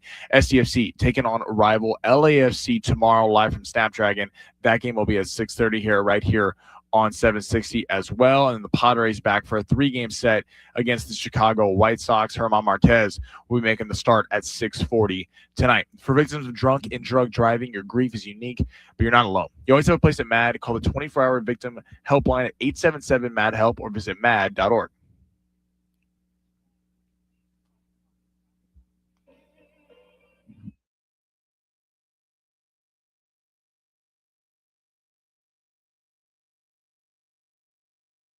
San Diego Sports 760, Ben Fletcher, Sammy Long with you till 2 o'clock. Sammy will keep the party rolling then. Go along with Sammy coming up at 2. Schaefer and Sliwa, your afternoon drive show here on San Diego Sports 760 will be followed tonight by Lakers Rockets Game 6 to offer some insight, some wisdom, some thoughts on life, love, and the pursuit of happiness. Steve Hartman is here for his weekly appointment. Hi, Steve. How are you? You know, Fletch, I don't know week to week who I'm talking to on this show. I know. I mean, this is like a revolving door. You know, you're there or you're not there. I mean, when's the last time you two guys did a show with me on the air together? Well, you bailed on us for a couple of weeks. You did bail on us for a couple of weeks. I didn't bail. Steve. That was Sammy's dad drawing me in, you know. By the way, I didn't get paid for that, and they were delinquent their payment. And I had to call. I go, I do get paid for that. And your dad's like, oh, sorry about that. Yeah, we'll pay you. Well, yeah, your check is still in the mail for all your appearances here on San Diego Sports 760. Don't worry, Steve. It'll get there eventually. Rich Ornberger is in charge of getting it to you, and I don't know if it's he all has Rich's yet. fault. But Steve, not a guy that I'm going to depend on for that check. Richie's, yeah. Okay. So, Steve, Beautiful. couple things here. We got Motley Crue tickets to give away. They're going to be performing out in Chula Vista at the North Island Credit Union Amphitheater coming up on September 18th. And I know you are quite the Motley Crue fan. So at the end of this segment, you're in charge of giving away those tickets. Is that cool? Well, the coolest thing that ever happened to me probably in my entire radio career, Vince Neil and I, lead singer first for Motley Crue, we raced together in the celebrity race back in 1995. The next year, he returned to the race. I was there to do my radio show. He came on, hey, Hartman, blah, blah, blah, you know, buddy. We finished the interview. First caller calls in is like, Vince Neil's your friend? Like your level of coolness, Hartman, just went through the freaking stratosphere. And of course, Nikki Sixx was doing a radio show across the hall from me for years, so I am well entrenched when it comes to Motley Crue. Not to mention the intro song for Hartman and Rich O, an excellent show here in San Diego for a while, was "Kickstart My Heart," and you would scream your little heart out my heart every single morning. All right, Sammy's itching to hear about the Los Angeles Lakers and why they may be the first team in NBA history, Steve, to lose a 3-0 series lead. Do you think that's going to happen? No, I do not think it's going to happen. Let's remember a couple of years ago, guys. Remember the Celtics were the 1 seed, the Heat were the 8 seed, and the Heat won the very first 3 games, and then the Celtics won 3 in a row to get Game 7 at home.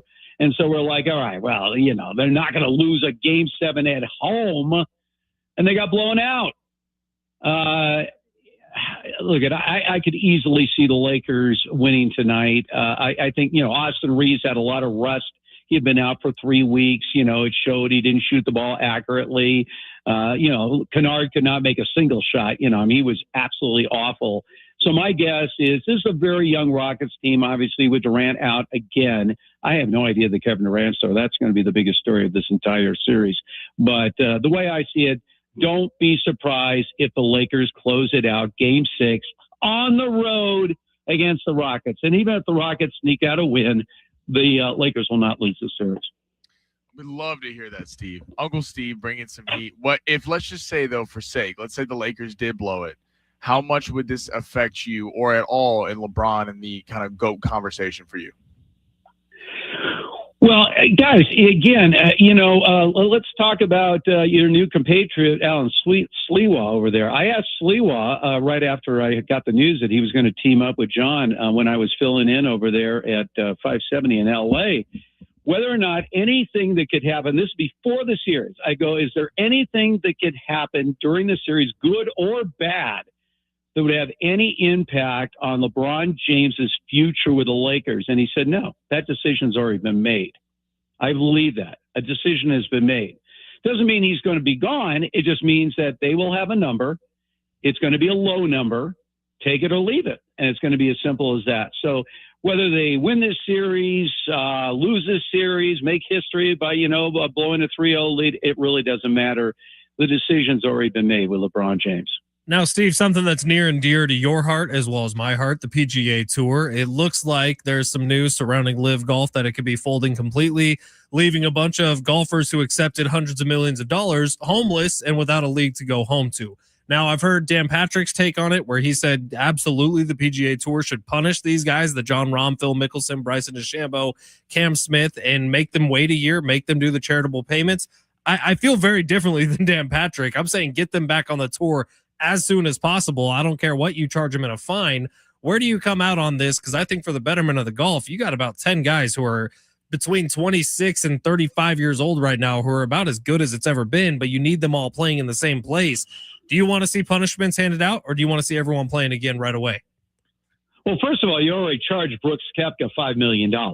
Right, and you can fine everybody. Fine everybody. They are going to. I mean, with the hundreds of millions of dollars they are paid for, showing up for 3 rounds of golf every once in a while, and the kind of money they made with Live Golf, they can certainly. If anything, I would give them options. I go depending on how much money. And by the way, these fines go to charities and everything else. How quickly do you? I would put like a different tier. In other words, like you want to come back immediately, fine, give us $20 million. Make it sort of a tiered thing based on how much money you're going to give us to return. Look, all these guys are going to return anyway. I know there are a lot of hardcore PGA people you said they were gone for life. Gone for life. And then all of a sudden you're bringing them back? You have to bring them back, Steve. Well, the 2 main names obviously are DeChambeau and Rahm. I mean, Cameron Smith has completely fallen off the map. Do you realize he's missed the cut in 6 straight majors? Yeah, but he could get it back. Guys until he went to Live. Steve, there was a minute with Cam Smith where all of a sudden we were talking about him in the same breath as Rory and Scotty and everybody. You feel like he could get it back. He just needs to start playing consistent golf again. Well, I mean that, and John Rahm obviously is one guy that has hurt his game. DeChambeau certainly hasn't been hurt by playing Live Golf. But no, I'm with you. I want the best golfers out there. And PGA Tour wants the best golfers out there. But, you made a conscious decision. We told you what the ramifications were. No one believed that this was sustainable with Live Golf. No one was going to buy into it. The money wasn't sustainable. No one bought into it. Nobody. Who's going to throw away billions and billions and billions of dollars for no reason? I don't care how rich you are. You're just not going to do that. So, again, what I would do is not just a penalty, but it would have a tiered penalty based on how quickly you want to return to the PGA Tour. You want to come back immediately? Write us a check for $20 million. That's how I do it.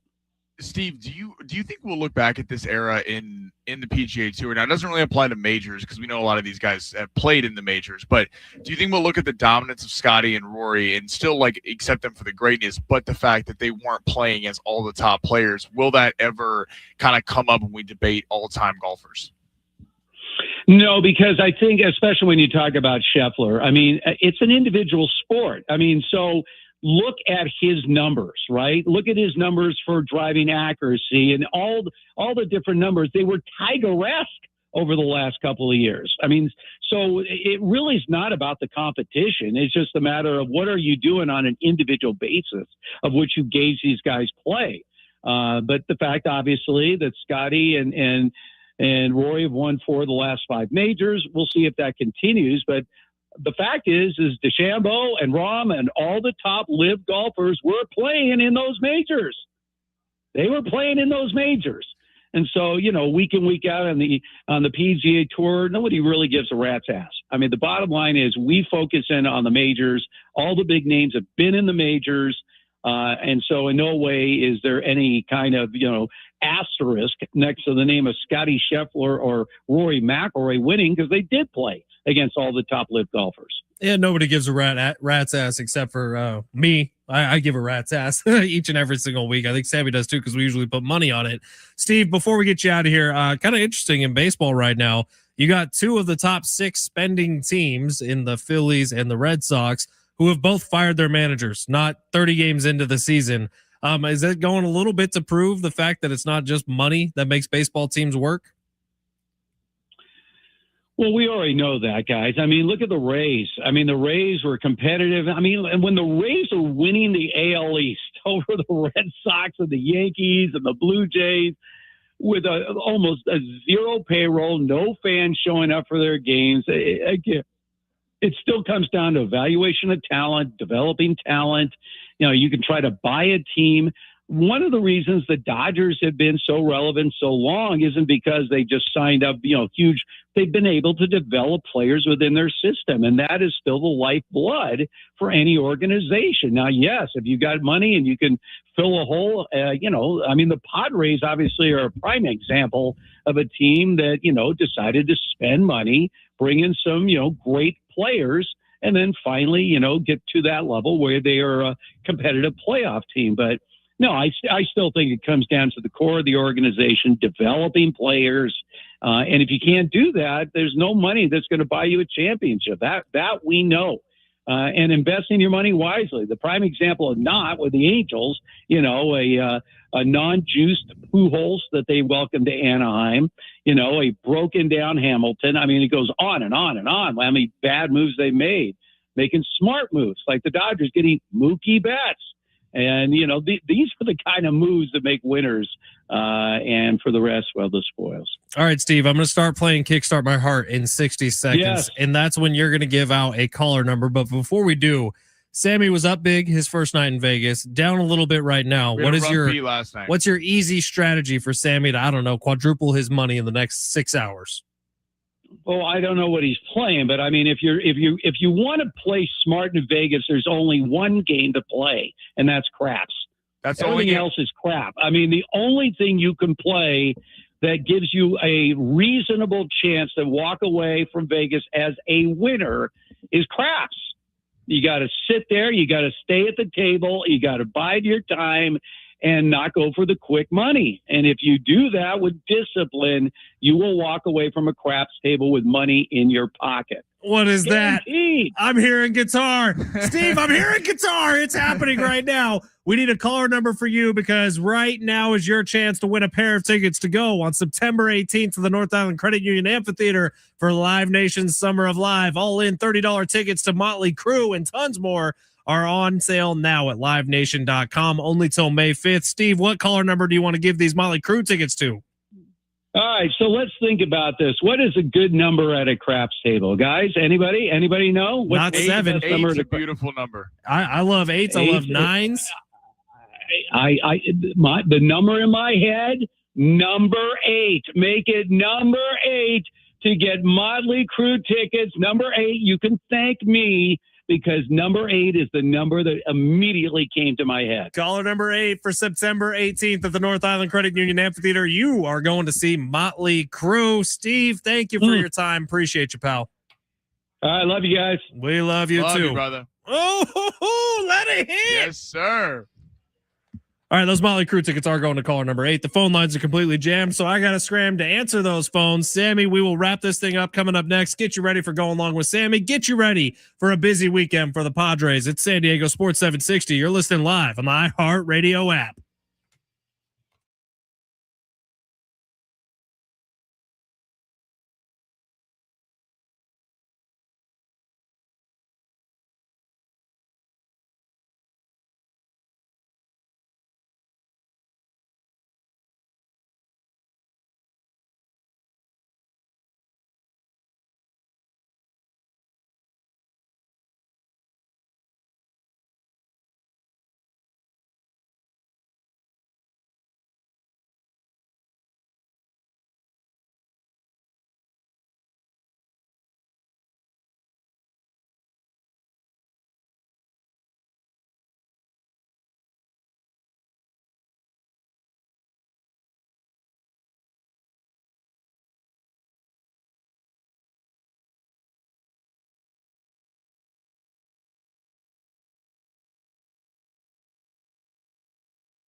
San Diego Sports 760. Before we get out of here for the day, I did want to mention a few betting trends that could help you out with the Kentucky Derby. You ready for these, Sammy? You taking notes over there? Yes. Okay. Trend number 1, the favorite has lost 7 years in a row. That's why I was telling you, you were coming at me for picking middle of the pack. The favorites do not win at the Derby typically. Renegade has 5-1 odds and is expected to be the winner, but the favorite again has not won in 7 straight years. Post number 17, which is Golden Tempo this year.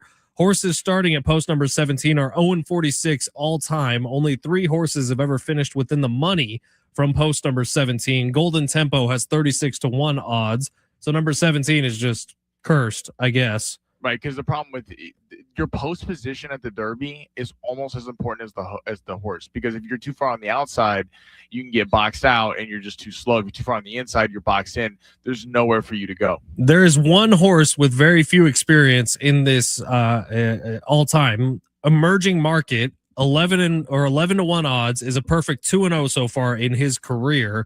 But only one horse entering the Derby with 2 or fewer starts has ever won it, and it happened back in 1883 in the 1800s. That's crazy.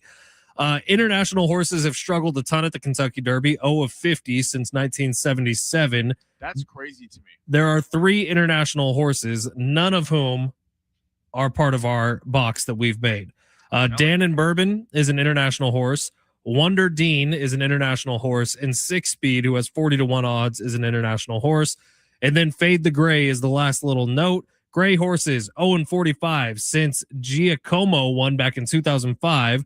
The last top 2 finish was in 2008 for literally a gray-colored horse. I don't know what colors So Happy and Puma are, but hopefully they're not gray, Sammy.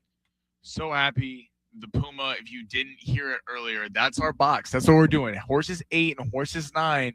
We're gonna you always place the box though. We got into this earlier. If you are betting, if anyone who's ever listening to this right now who has gone to Del Mar, there is nothing worse in the history of sports gambling than betting on horses, calling the top 3, and not boxing them. And boxing it means they can come in any order. Because if you call the 3 horses and it's the wrong order, it is one of the worst feelings of all time. So 8 and 9, make sure you get that exact box. So I'll be completely honest here. This is going to happen, around 5 o'clock tomorrow night, most likely, is when they actually start racing. I know it starts at 3:30 or something, the broadcast does. No. It starts at like 11 to 12, and they run all day. The Derby race is usually around 3:30 to 4. It depends on the post time. Okay.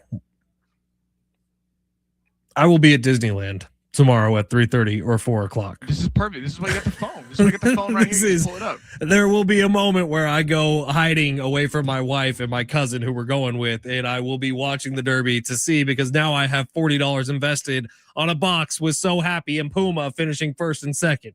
I'm going to be screaming. It's not Puma. It's the Puma. The Puma. I apologize. Puma. Which is that the cologne that Paul Rudd's character sprays in? No, that's Sex Panther. Sex Panther. 60% of the time, it works every time. Every time. All right, Padres White Sox this weekend at Petco Park. We'll see if there's any horse racing going down there, but interesting series for the Padres. They're coming off a 2 out of 3 series loss to the Chicago Cubs, hoping to go better than 500 against the Windy City. This isn't a couple years ago, though, with the White Sox. It was an easy sweep pretty much every time they were on the card for any team in Major League Baseball a couple years ago. The White Sox have quietly won 7 out of 10. They had a rough start to the year, but are starting to put some things together. A young, talented roster coming into Petco Park. And you look at the Padres, and you're wondering, is this the series? Is this the series where the big bats of Fernando Tatis Jr. and Manny Machado come alive in terms of power? I'll be curious to see. I'd say another couple of things that are on my mind for this series is, does Jackson Merrill get a day off? I think he needs one. I'm also curious of how quickly we see Jeremiah Estrada, who got brought back up to the big league club. That's exciting. It's a big get. Within the last 24 hours, it's huge. He's part of the A-team rotation you're thinking about with the bullpen.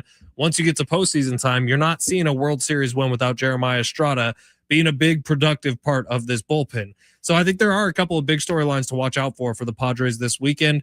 Mine really highlight around Manny and Tatis. It highlights around whether or not Jackson Merrill gets a day off.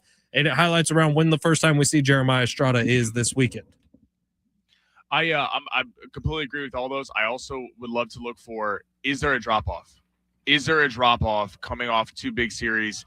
It should be a good series. They should take care of them. But again, You got to actually go out there and do it. All right, I'm getting out of here. Sammy's going to stick around for another hour. What do you got coming up on Going Long with Sammy? I got we're gonna talk a little Padres, a little Lakers. Got Dan Canobio from ppv.com. He has a great boxing YouTube show with Chris Algieri, former fighter, jumping on, and we will be replaying some of the Oscar interview for those that missed it earlier on in the day. Right on. Well, I will see you on Monday. Good luck on the Kentucky Derby this weekend. We will see you later. 8-9, baby. Oh, 8-9. by the way, congratulations to Bryant. Bryant won those tickets out in Lakeside for Motley Crue. He said 8 was his favorite number. Steve Hartman gave those away.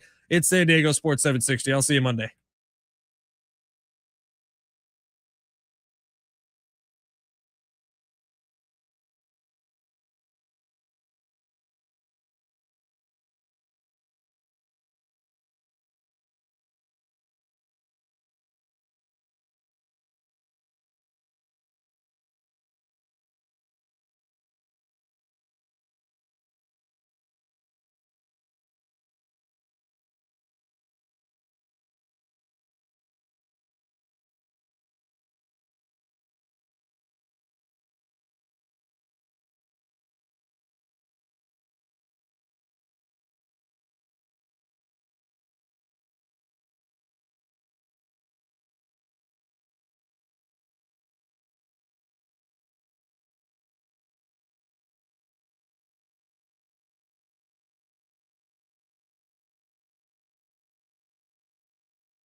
This report is sponsored by Valley View Casino and Hotel.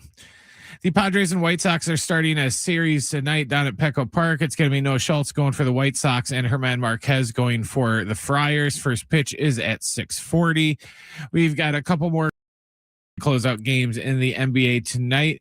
Pistons Magic will begin at 4:00, and then we got Cavs Raptors. And right here on San Diego Sports 760, we'll have Lakers Rockets Game 6. Our pregame coverage will begin at 6:15, and we'll have the tip after 6:30.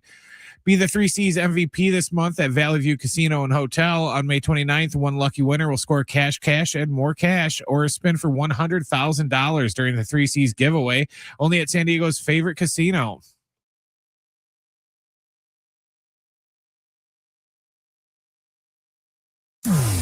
Going long with Sammy. That's going to be hot. In depth on the story of the day. Plus, it's warm in the hot seat. Now, it's Sammy Long. Welcome back to Going Long, San Diego Sports 760 live on the iHeartRadio app. Had a whole show planned, but we have two very special San Diego guests, Juju Ballo, Johnny Mansour, hopping on with me right now. Yes, sir. You boys absolutely. So I was at the fight a couple weeks ago. You guys sold that thing out. The buzz around the city was unbelievable. Yes. Both excellent performances. Just what was your kind of big highlight from the night? By obviously just the win. It was a phenomenal night, man. It was my cousin and I, we put a lot of effort and time into this event. So to have it all come into fruition, we had 5,000 people there in attendance. It was a great training camp, and for us to both come out victorious, not only victorious, but we came out safe, and we put on a great performance for our city of San Diego. So it's definitely a blessing, to all that to come to fruition, and for us to be here, because I remember we talked with you before the fight. Yeah, you guys hopped on. Yeah, and you said go handle business. We'll talk after the fight. So guess what? Johnny and I handled business, and now we back. Yes, sir. Came out to Vegas to get to interview you guys, man. It was fantastic. So what's that like when you're getting ready for a fight? You were the co-main, you were the main. Yes. Obviously, you guys are cousins, want to support each other. How is that? Like, are you getting ready in the locker room, watching the whole fight later, or like how does that go? Hey, man, this was a double main event. This wasn't no co-main event. This was a double main event. It wasn't no co-main event. But yeah, Johnny, answer the question. It was a beautiful thing. It was a family business night. 5,000 people there, and every single one of them were loud and cheering and standing on their toes. This is more than just people coming and watching a boxing fight. It was bringing the whole community together. Something that not a lot of big promoters were even able to do in that arena. We broke the record. Julius and I held a media workout on a boat. Invite only, 500 people there. Yeah. Then we held a lot of separate community events. This is something that we took on our backs, on our own, with the right team behind us, and we put on a great night. And at the end of the day, all that matters is winning, performing, and we both performed. And we were the promoters, but you saw we fought tough opponents. Yeah. We don't choose easy fights. We chose tough opponents, and now it was a successful event. All glory to God. But now we're taking over. We're going to Michigan, and coming for 8-0. Juju coming for 4-0. So stay tuned for that. Okay, beautiful. All right, so you guys' next fight's gonna be in Michigan. Yes, that's something that we haven't announced yet. But guess what? We're giving you guys the inside scoop. Right here on San Diego Radio. Beautiful. Do we have a potential kind of when that's coming? Down in the summer? Yeah, we'll definitely be announcing this in the next couple of weeks. Okay, everyone gotta stay tuned. But all right, it's only right to announce it, the inside scoop with the San Diego news for our own people. Yes, sir. Yes, sir. Juju Ballo, Johnny Mansour. Yes. Two San Diego's top boxers joining me. Two top boxers in the world right now. Yes. That tribute to your mom, man, was beautiful. Beautiful before the fight. I mean, we were in the box and everyone was watching it. And, like, there was just everyone had beers going everywhere, and when it started, everyone kind of got emotional and tell how powerful that was.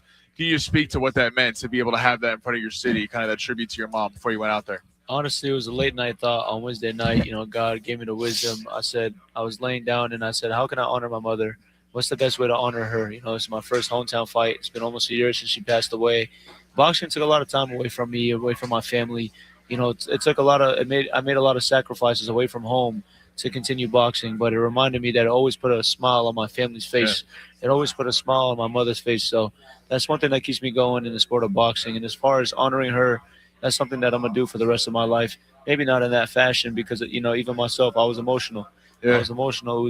The whole arena was emotional, but this was a special night, 1 year of her passing. And I said, this is the night to honor her, to make up for all the lost time. And imagine where you pass away and the world forgets about you 3 to 6 months later, and there's still someone on this earth that's given life to you and bringing your name back down to earth. Imagine how you would feel watching that from above. Like, wow, look at that.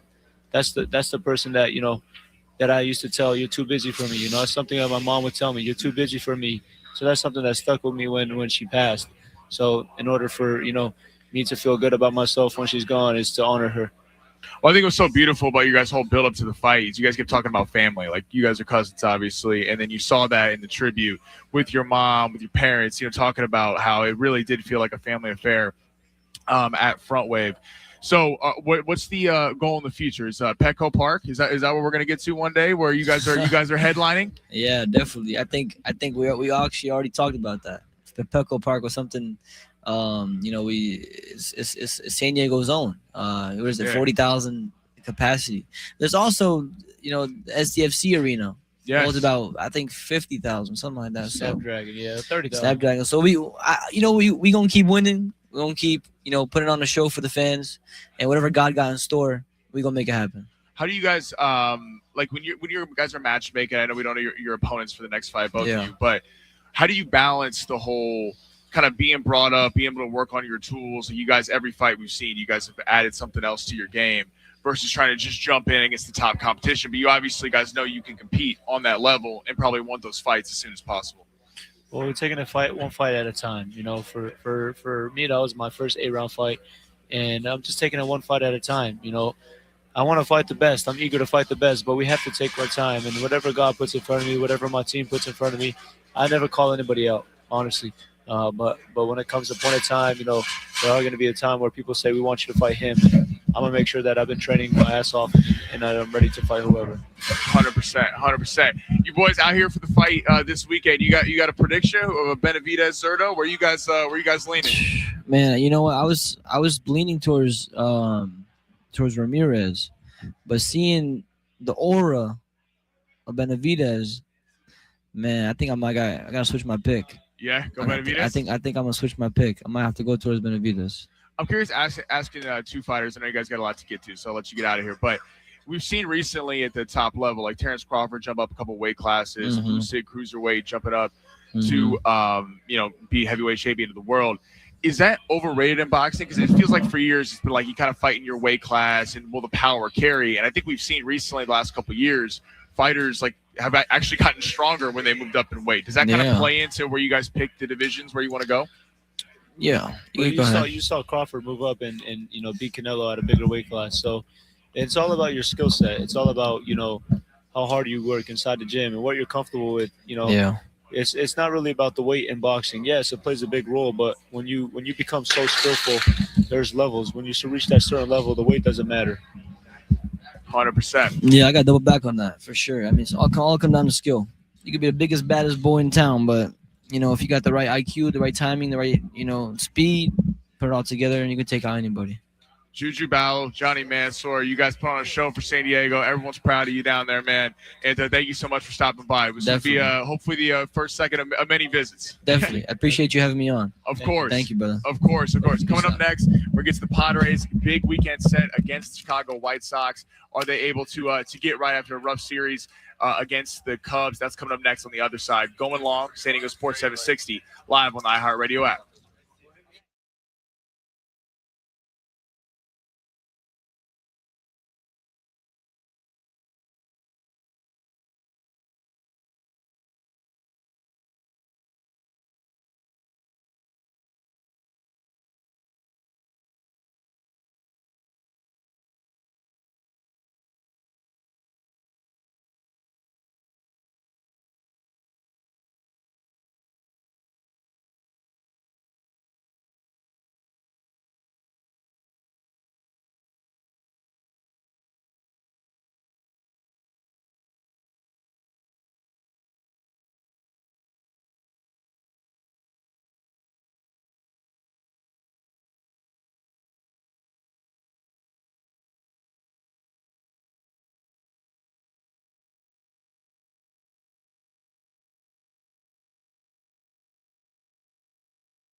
We are live in Las Vegas, Nevada. We want to thank the MGM Grand. I mean, they have put on an unbelievable. Dwayne just finished. Everyone's filing back in here, putting us up. The MGM Grand has been unbelievable so far, taking care of us, hooking us up with all these interviews. I want to shout out the MGM Grand for being one of my favorite hotels in all of Las Vegas to come to. It was so cool getting to talk to Johnny Mansour as well as Juju Ballo, two local San Diego fighters. And these guys aren't just guys that are fighting locally because it's fun, because they're local names. These are potential world champions. Juju Ballo was #1 signed prospect out for Top Rank, and Johnny Mansour has been unbelievable too. He showcased his power up there in Front Wave Arena. So really cool getting to talk to them and be following their careers. We will be definitely having them back on the show. So once again, I want to thank Juju Ballo and Johnny Mansour. All right, we're going to have a couple interviews coming up next. We got Dan Canovio. There's a great YouTube with Chris Algieri. We're going to air some of that. Plus, talk to Oscar De La Hoya earlier on today. The interview did not disappoint. We're going to play a little bit of that. But first, let's get to the Padres. The Padres have an interesting series here against the White Sox because I think when we look at this, we keep having the conversation of, can they be good teams? And it's early in the year. They're going to have opportunities to beat plenty of good teams in the future. And just doing the whole one, they lost the series to the Cubs, so all of a sudden they can't be good teams, feels unfair to them. It feels unfair, but it is so far. We're working off limited experience. They didn't play well against the Cubs. They didn't play split against the Diamondbacks. Didn't necessarily play all that great. But now you're taking on a White Sox team who – the White Sox are the White Sox. They are not a good baseball team, and the Padres can only play who's in front of them. But there's a couple different pieces to this series that is interesting to me. And how did they respond after a week that didn't go their way? I mean, how did they respond to adversity? Because they played terrible the first week of the season against the Tigers, against the Giants. Then you go on this stretch. But keep referencing this interview, Danny Vietti from CBS Sports, covers Major League Baseball, with Fletch and I, was kind of pouring cold water a little bit on the Padres' chances because there's been so much made of their offense doesn't rank in the top 10. They're not necessarily lighting up the stat sheet, yet they're finding ways to win games, which at the end of the day is the only stat that matters, is your win-loss record. But that is certainly, when we're analyzing the team, as all of us here do in San Diego, there's some concerning signs. How do you respond against a White Sox team who you should beat? They should take care of Chicago in this series, but again, just because you should take care of someone doesn't necessarily mean it. You got German Marquez tonight. I don't worry about the starting rotation. The starting rotation, I think, is overperformed, honestly. If you would have said what Walker Buehler and German Marquez is giving you to this point in the season, I think most people would have taken that. And it's only getting better. We're going to see Lucas Giolito. Can't wait to see him debut. Going to get to see Joe Musgrove, Nick Pivetta. Again, assuming all these guys come back from injury. But the starting pitching rotation, the blessing in disguise on that end, look at what the Dodgers do. The Dodgers don't try to win 110 games. Blake Snell has not pitched yet for the Dodgers. He's about to come up. They put guys on IL. The Dodgers realize that, hey, and now they're afforded that ability because they're so deep with the money spent, also with the farm system they have. They're afforded this, but they put all their pitchers on ice and bring them back halfway through the season, and then all of a sudden they're gearing up, ready to go right for the postseason. So the Padres, in a weird way, not that they're trying to do this, because Joe Musgrove is genuinely hurt, Nick Pivetta is genuinely hurt, and then you sign Lucas Giolito. He's coming along in the minors. There could be an interesting benefit to the Padres that these guys will get healthier as the season goes along, and for the time that you need them. So I don't worry about starting pitching rotation, and the bullpen is right on pace. The bullpen is what we expected it to be. Mason Miller is one of the most exciting players to watch in all of baseball. You got Jeremiah Estrada, who just got called back up today from the minors. David Morgan got sent down. I mean, you have Jason Adam, and go down the list, Adrian Morejon. The bullpen is stocked loaded with arms. Now, we never know what happens towards the end of the year if guys get hurt, but that's not an issue. The issue is the bats, because at some point, and we're going to keep saying I know we have the same conversation every day, but it is at some point, when are these guys going to produce? Because Tatis, it's concerning. Jackson Merrill, it's concerning. And I think you saw that over the last week, that when you play the Angels, you can win 2-1. When you play some of these teams against the White Sox, I'm not, putting the series to bed off the jump, but you can win a series a certain way because their bats are not the same. But when you step up and play the Dodgers, step up and play the Diamondbacks to a certain extent, to the Cubs, there's going to be that element of they're going to score runs. What is your response to that? It does, and we keep having the conversation, when will Tatis hit a home run? And it's really not about that. It's not about, when will Tatis get his first home run? Because he'll walk into a home run. The question is, and it's the over kind of arcing question of the Padres season, is can these guys be dominant? Can Jackson Merrill play like the guy we thought in year one? Can Fernando Tatis play like the guy 4 years ago? All these surrounding pieces are great. And I keep going back to this. AJ Preller, I really feel like does not get enough credit for giving this team a chance with all the fringe signings he's made. And Walker Buehler, Herman Marquez, Gavin Sheets, trading for Freddie Fermin. Bogarts is playing well now, but that was still a miss of a contract, but he's playing well. I mean, Nick Castellanos has got it going in the last couple of days. So we're getting to a point to take on a White Sox team that is not very good.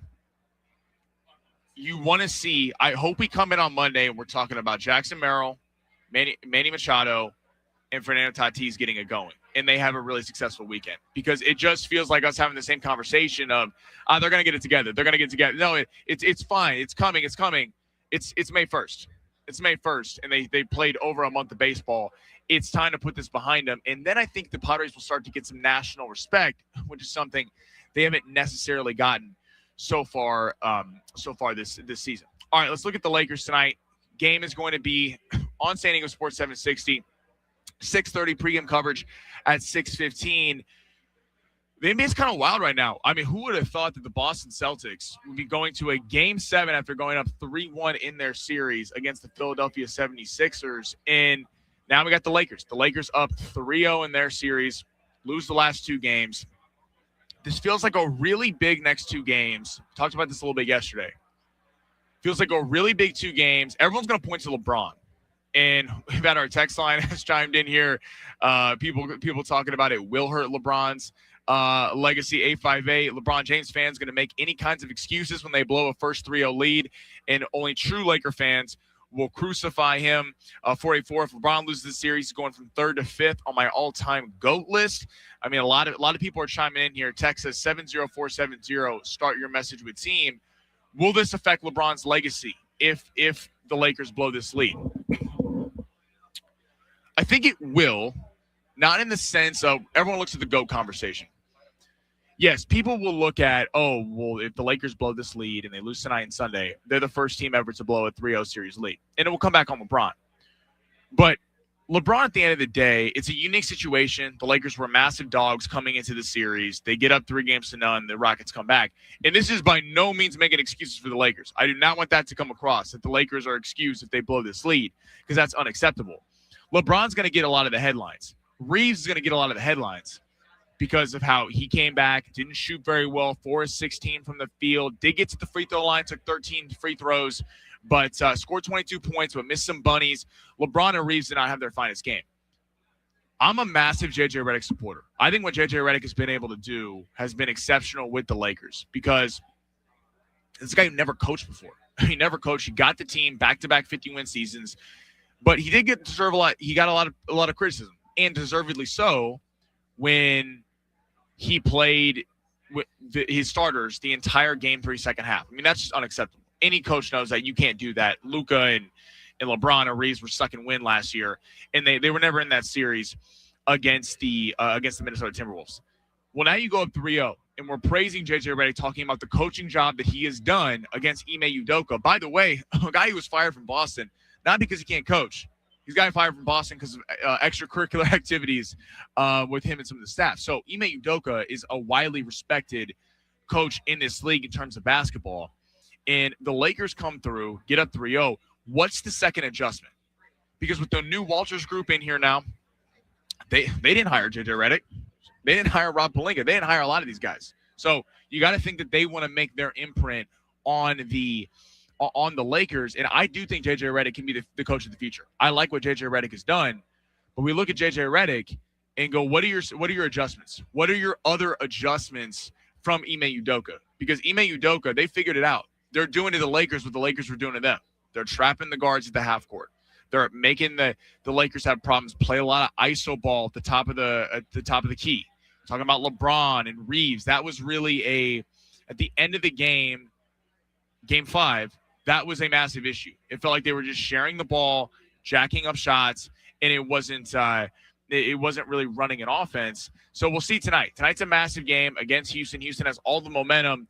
You feel like the Lakers are going to have the role players really step up in this game and show out, because Luke Kennard cannot have 1 point. If the Lakers win this series tonight, it's going to be because Luke Kennard, Rui Hachimura, Jake LaRavia, throw some names out there, are going to have a career night, because Houston believes in themselves and all the pressure's off of them. So, going to be interesting.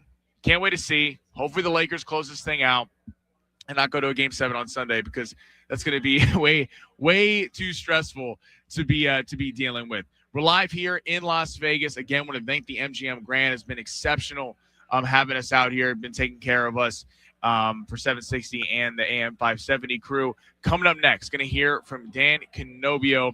Has a great YouTube show with Chris Algieri covering boxing, covering everything in the fight world. Hearing from him coming up next on Going Long, San Diego Sports 760, live on the iHeartRadio app.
This report is sponsored by San Diego Wave FC.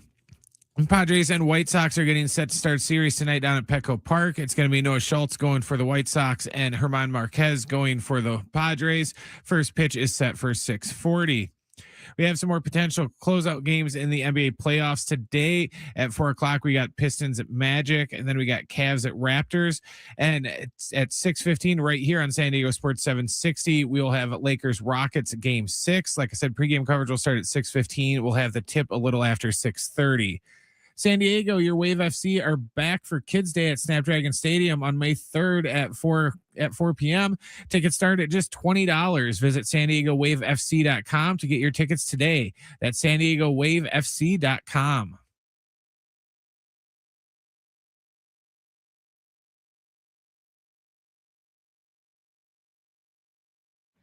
Welcome back out here in Las Vegas. MGM Grand taking care of us. Been unbelievable so far. Getting to talk to a lot of great people. The weigh-in just ended between David Benavidez and Zerto Ramirez. They're both officially good to go for the title fight tomorrow night. So will be a blast at T-Mobile Arena. Got you to catch up. Dan Canobio, great covering boxing for a large portion of his career. Inside Boxing hosts a podcast and YouTube channel with former fighter Chris Algieri. Caught up with him, pre-recorded interview. This is a little bit of a chunk talking about the fight and just kind of everything going around in the boxing world. What do you so being at this fight week, Cinco de Mayo, obviously a special fight. When you look at the main event, we've talked so much about Benavidez moving up in weight. We've seen Crawford move up a couple weight classes of success. Usyk do the same thing. Do you think that's kind of like an overrated thing in boxing now of the jumping up weight? Like it feels like guys jump up weight and have just as much or more success in the lower divisions. I think Crawford kind of showed you that the weight classes can be jumped around. A lot of these guys come in 20 pounds, 15 pounds over the weight class that they're fighting at. And something with Benavidez, that's been talked about when he was at 168 for years. Everyone was like, this guy's huge. Like he could probably fight at cruiserweight. And that was like 2 or 3 years ago. If you think about it, I think his last fight at 168 was 2023. It's not that long ago that he was at 168. And then Friday morning when he weighed in at the official weigh-in, he was at 196, which is crazy to think about. He put on a lot of weight from his last fight against Anthony Yard, which was in November, where he had a weigh-in at 175. But to answer your question, yes, I think we're going to see more of this. Like boxing is a very trendy sport. So when they see Crawford jump up 3 weight classes, there's fighters out there that say, well, I want to do that. I can do that. And, Benavidez is that type of guy. Dan, share with us your story because we're kind of starting out. We're getting our sea legs under us in terms of the boxing show, but you did the same thing, started a YouTube channel, and it's really taken off. I grew up in the sport, family created CompuBox, so I was always around boxing since I was a young kid. And I always knew this is like an amazing show. As a kid, just seeing the bright lights, going to ESPN Friday Night Fights with my dad, and, getting to hang out with like Michael Buffer and, at HBO with George Foreman, like sitting on his lap, just looking around being like, I want to be part of this somehow after college, of course. Went through the whole college thing. You have to go to school. You technically don't have to. If you're out there, you don't have to go to college. I'm not saying that you have to, but I did. But yeah, I always knew that I wanted to be in boxing somehow. But I had other stops along the way. Like I was telling you yesterday, Colin, I worked at Bleacher Report. That's where I met Steven Nelson. Shout out Steven Nelson, voice of the Dodgers. That's where I met him and a lot of great people. I worked at John Boy Media. I worked at MLB Network, did a lot of behind the scenes stuff. And then I was like, you know what? I really want to get back into boxing because that's where it's like my heart and soul is. So I started a YouTube show. Anyone can do that. I always give advice to everyone out there. Start a YouTube channel, buy a camera. Don't look at the views. Just put out content reps. Did that. My first couple shows were pretty bad. Go back and watch them. And I'm like, what was I doing? What was I saying? But then, we're up to episode 500 now. Added Chris Algieri and just kept going at it every single week. And just didn't take no for an answer and was able to put out good content that I feel like people resonate with. So it's been a long ride, but it's been fun. What's growing up kind of in the sport? What was the most memorable fight as a kid that you kind of fell in love with it? Anything Arturo Gatti. Oh, wow. I got to go to a lot of his fights as a kid. So a lot of them were in Atlantic City, and that was an easy drive for us from New York. I was actually at his last fight ever, and I'll never forget this. Me and my buddy, I think we were in college at this point, and we took a weekend to hang out in Atlantic City. Gotti always wanted a white limo for all his fights. It was like in his contract because he's a crazy man. So we see the white limo outside the hotel. I'm like, it's got to be Gotti. Opens the door. Boom. He's right there. Big hug. He's my favorite fighter of all time. So as a kid, getting to watch him was pretty damn cool. But Miguel Cotto, too. I live in New York City, and he fought at the Garden like 10 times. So I went to a lot of his fights. So those two come to mind right away. Were you at Gotti Ward 1? Dude, I went to a Sweet 16 instead. Oh no. My dad was there. My dad is ringside at every big fight ever. He created CompuBox, and he was at Hagler Hearns, everything. Tyson Douglas in Tokyo, and he was at Gotti Ward. So he's like, "You want to come to Mohegan Sun?" He's like, "It's going to be he goes, "I think this is going to be a good fight because Gotti is good and he's action packed. Mickey Ward is action packed." I was like, "No, I got freaking Melanie's Sweet 16." Melanie. Melanie Stafford. Wow, what a shout out. Why did I go to that? And then I remember coming home and like watching like the replay because there's no Twitter or anything. This is 2003. Like catching the HBO Rewind, like on HBO 2 or something, HBO West. And I'm like, oh my God, this is the greatest fight ever. And I'm not there. Hate you, Melanie Stafford. So good. You talk about CompuBox, your dad creating that. What was the genesis of that? Because it's such a brilliant idea. Oh, man. And He's a legend. He just literally like a light bulb went off over his head. He was doing the same thing I was doing. He was working at something called Sports Information Database. That doesn't exist, but it's just like pre-internet. People would call up this place, and people would answer the phone and give you the information you need. Pretty much like a Google, but like humans were running it, and they were helping out. He was doing that. He was working at like Sports Illustrated, like behind the scenes type of stuff. Then he was sitting there one day, and he saw like a tennis system that was put in place, a scoring system in tennis. And obviously boxing was massive at the time in 1985. And he's like, I think we need, why doesn't boxing have stats? You have to tell the tape. That's it. Prior to 1985, it's just height, weight, reach, whatever, hometown. That's it. So he like came up with the idea, and then he pitched it to HBO. Ross Greenberg at the time, who went on to be the president of HBO Sports for years. And he was a very innovative guy. Ross Greenberg is the guy that put a camera above the ring. He created, put microphones in the corners. It was his idea for Howard Letterman, for unofficial judge. So this guy was very innovative, and he bought it on the spot. The only problem was like my dad didn't have the program written or anything. It was just an idea. And he's like, all right, so we need you next week in Reno, Nevada for Ray Mancini versus Livingston Bramble. And then he had a scramble. So someone on his softball team wrote the computer program. No way. And then that was their first fight. And their fourth fight they ever did was Hagler Hearns, probably the greatest fight, besides Gotti Ward. Greatest 3 rounds in the history of boxing. That is unbelievable. That's a crazy. So wait, the softball team helped him write it? He knew the guy on the softball team was a computer programmer. This is like 1985. Oh, wow. So like the guy wrote up a program, and then it worked. And then they went out to Vegas in Reno, 1985. And then he's like, now it's 41 years of CompuBox, which it's a great story. And he's a legend, Bob Canobia. Unbelievable. Shout out to Bob Canobia. Let's go. When you look at tomorrow, you talk about Benavidez in Zerto. By the way, it's Dan Canobio joining us, ppv.com. Check out his podcast with Chris Algieri. It's the best. I listen to it all the time. I paid you to say that. No. They when you look at Inoue and Nakatani, so Inoue is a 4-1 favorite in that fight. Too wide. See, I felt the same way. It feels like Inoue's been dropped, Cardenas, Neri a couple times, getting up there in age. You feel like Nakatani's a little bit too much of a dog? Yeah, but it's just a little bit more of the respect shown to Inoue. Even though I haven't seen anything from Inoue to lead me to believe that he's going to have a fall off, but I just think he's up for this fight. He's the national pride is something we've been talking about a lot on the show, and something that I think Inoue has a lot of. Nakatani too. I'm not saying he doesn't have a lot of national pride, because this is a very prideful type of fight. It's the biggest fight in Japanese boxing history. That being said, we're all human. Inoue has been dropped. He's been dropped by left hands. Nakatani is a southpaw, and he has crazy speed, power, and the jab, which I think is going to be a big thing. 4-1's too wide. Do think Inoue will win, but I do think there's going to be like some trial by fire moments in those middle rounds. Do you have a favorite fighter that you enjoy watching in today's Inoue? Tank, when he does fight. Who else? I like Benavidez. I just like combination punchers. The first two are not. Oh, Inoue is. Tank is not. Benavidez is a combination puncher. He's the #1 combination puncher in boxing, according to CompuBox. Lands 45% of his combinations.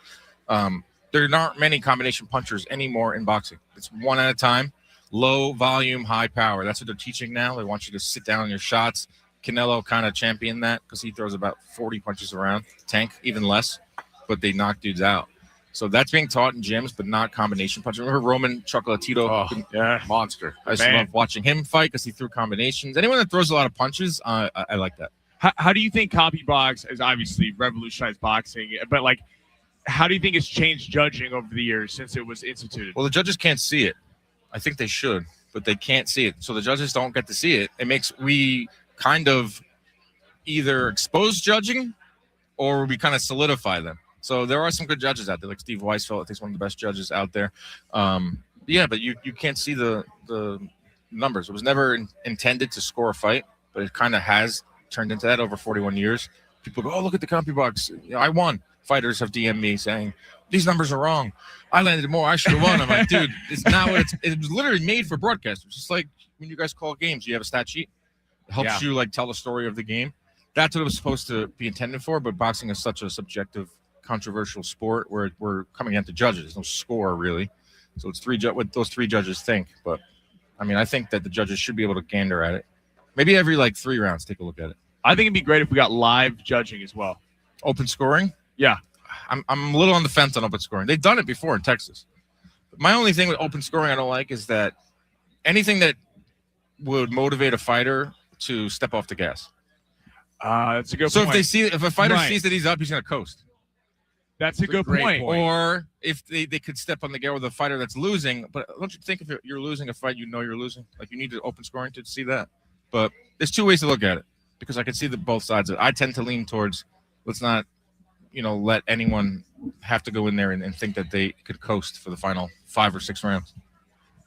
Dan, the Muhammad Ali American Boxing Revival Act, you touched on it a little bit, and I think I've gone to your podcast just to kind of learn about it. Yeah. We would love to hear your thoughts because I think for Sammy and I, we're just trying to learn a little bit more about it, and we don't really know 100%. So what are your thoughts on it? Thanks for asking because it's a very important topic because I do a podcast with a boxer, and he was taken advantage of in his career by promoters, managers. A lot of boxers are taken advantage of. It's tales all the time. Now you have this upstart Zuffa Boxing, and they're not really an upstart because they're a very powerful organization led by Nick Khan, Turkey from Saudi Arabia, Dana White. TKO is funding them, and they believe that in order for them to be successful, they need to go in and change all the rules, change how the business structure of the sport is put together. Because right now, 80% of the revenue goes to boxers. That's an extremely great number. In the NFL, it's even less. I believe it's like 50. Other sports, it's around there. UFC, it's 15%. Wow. That's what they want to bring to boxing. So what they're doing now with the help of our government, because they're pretty in tight, Dana White, Donald Trump, they're trying to rewrite the Muhammad Ali Act. Muhammad Ali Act is supposed to be put in place to make sure that promoters and managers can't expose their fighters. They have to be separated. You can't be a manager and a promoter at the same time. You can't be a promoter and also give out the rankings and titles, which is another thing they want to do. They want to have the Zuffa belt. So Zuffa is essentially going to be a promotion, ranking system, and giving all the belts out and signing fighters. So they can dictate the rankings. They can dictate if you're going to fight again. They can dictate who's going to work their way up to be a champion, and then they can make their contracts based off of that. And they can also disclose the revenue. They don't have to tell the fighters how much an event money is being generated. It is crazy to your point. I mean, people always ask, casual fans, like, why do boxers never go to the UFC and UFC fighters always trying to box? There you go. And like, this is exactly they why. want more of the pie, which they deserve. Like Conor McGregor, he went to boxing, right? And he made 100 million, 85 million. How many UFC fights has he had since? 3? And now he's on a boat just doing whatever the hell he wants. Or any of these UFC guys calling out boxers left and right. I think Nico Ali Walsh, grandson of Muhammad Ali, who did testify at that Senate hearing, he made that point. And I think he had to make that point. Because Congress is up there. They don't know anything about boxing. They don't know how it's run. They just know that it isn't what it once was. And I think that Nick Khan, representing Zuffa up there, he did a good job of like hammering home the nostalgia. We can make boxing great again, us at Zuffa, by using the UFC model. Look how popular UFC is. Look what we've done with the WWE, which they both technically own under TKO. So now they're trying to do that to boxing. There are some good aspects of it too. Like they want to get rid of interim belts. There's more money in it for health insurance for fighters. They get the UFC, the what's it called? The thing that the fitness center where they can do all their stuff. The Apex and everything. Yeah, that can be available to fighters. So there are some benefits to fighters, but I think ultimately it's not a good thing. Lastly, before we let you go on about your day, if you could make one dream fight in all of boxing today, what would it be? Wow, these are the questions I usually ask the fighters. Now it's put on me, and I'm. We like, want your thoughts on it. I still want to see Tank Shakur, even though Tank I feel like is a little eroded and he's having his problems. Even like Haney Shakur, I just love that weight class. I love 140 to 147. I feel like it's loaded right now. Atalma versus Usyk. That would be great. Give me like a passing of the guard type of fight. I love that. We saw that a while back with Joshua and Klitschko. I think Moses Atalma is the future. So if you could fight Usyk, who's the president, that'd be kind of cool. But yeah, Tank Shakur is still at the top of my list. Want to thank Dan Canobio, great podcast, Inside Boxing with Chris Algieri, for hopping on with me as well as Colin, my co-host, on Not Quite Ringside. Coming up next, getting them to talk to the boys, Schaefer and Sliwa. Didn't get to talk to him yesterday. Had a couple. Oh, we have no fusion today. Oh, okay, we're gonna do. Never mind. We're gonna talk to Oscar De La Hoya. We're gonna talk to Oscar De La Hoya next. Talked to him earlier today. Gonna play a little portion of that interview as we're rounding things up here before big fight night in Las Vegas. It's coming up next. Going Long on San Diego Sports 760 live on the iHeartRadio app.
Closing this thing out, heading into the weekend. Schaefer and Sliwa coming up next. Make sure to tune into them. Before we get out, though, for the weekend, Oscar De La Hoya. I got to talk to him earlier on today. His thoughts ahead of the fight, Benavidez and Zurdo Ramirez, and just his thoughts on boxing as a whole. Here's Oscar De La Hoya. We are very honored to be joined by the 1992 lightweight gold medalist, 6th division world champion, one of the great fighters of all time, the Golden Boy, Mr. Damn. Oscar De La Hoya. Thank you. Appreciate it. Thank you so much. Sounded like Michael Buffer there. Come on now. Working on my intro for you. Let's go. Let's start with the new documentary you got out about your fights with Julio Cesar Chavez. Yeah. How did it feel facing off like 30 years later? Oh man, it was nostalgia, man. It's crazy. Now the 90s, it's like it's living that dream, man. It's crazy how all the memories that we lived back in the 90s. I remember taking two. At the time, they were like G4s or G5. No, G5 didn't come out yet. We're that old, brother. It was like a G4. We were rolling, man. So we take 2 planes. We go to 23 cities in 10 days. Wow. Doing press. So back then, we would go to the people, to the press conferences in different cities all over the country, and you would have thousands of people just cheering you on. So it was crazy. So that film that came out last night, I believe, called La Guerra, The War, me and Chavez just brought back good memories, man. What was the most memorable city you went to on that press tour? I think the most memorable time that I can remember was San Antonio. So I took my training team on tour, and I was already training. I was like, I'm gonna beat this guy, you know. Yeah. But it was funny because one day I wake up at 4 a.m. to go run, and I'm leaving my hotel room, and I see Chavez coming in the hotel, and I'm like, damn, I got him. He's out partying, coming back at 4 a.m. I'm running at 4 a.m. So that's when I actually knew that I can win this fight. I can beat him. So Wow. yeah, that San Antonio was the most memorable city. That's fantastic. Oscar, you were able to fight 6 times on Cinco de Mayo weekend. Yeah. What do you remember about Cinco de Mayo weekend? How special was it? Do you have a favorite fight memory? Favorite fight memory. Damn, there's been so many. It's not one of mine, but it's one that I promoted. Floyd Mayweather. I think Floyd Mayweather fought Ricky Hatton, I believe, on Cinco de Mayo. I believe it was Cinco de Mayo. Crazy story. So we did this fight here at the MGM, right? It was a great fight. Floyd Mayweather, I believe, stopped Ricky Hatton in the 11th round.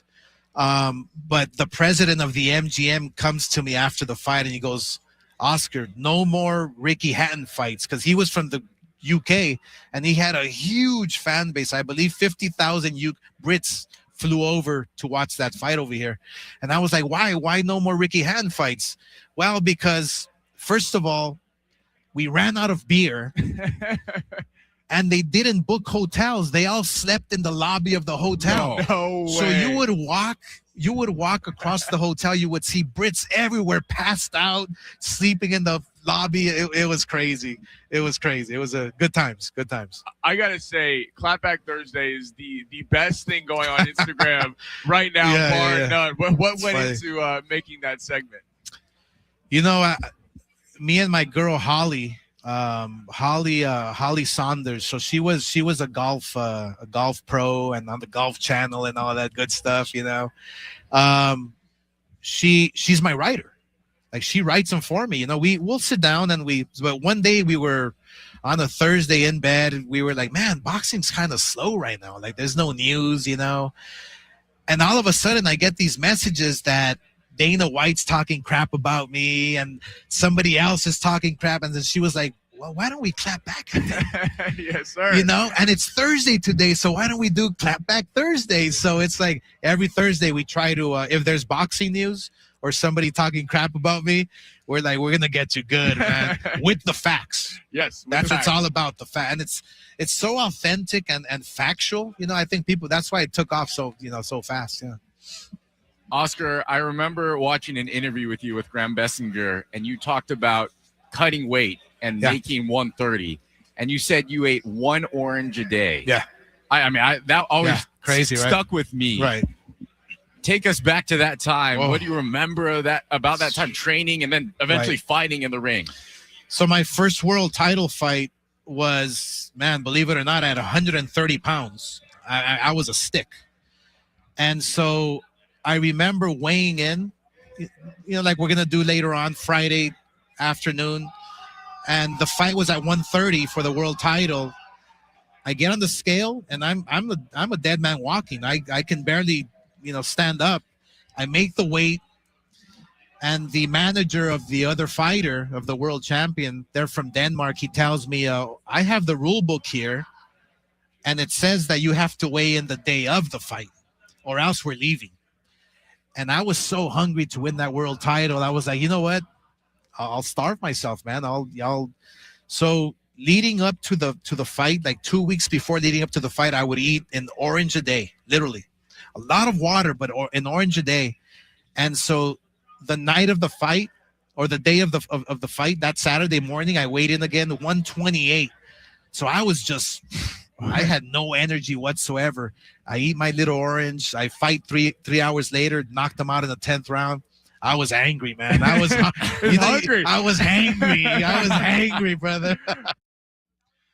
That was Oscar De La Hoya. Such a great beat to be out here in Vegas. I want to thank MGM once again for just having us out here and taking us to the fight and being able to cover it all. Oscar De La Hoya, Dan Kenobi. I want to thank all of our guests, David Benavidez yesterday. We got a few more that will play throughout the next week or so. Coming up next, Schaefer and Sliwa getting you ready for the Padres weekend and all the whole weekend in San Diego sports, and hopefully the Lake Show can close it out tonight. Coming up next, Schaefer and Sliwa, San Diego Sports 760. Keep listening.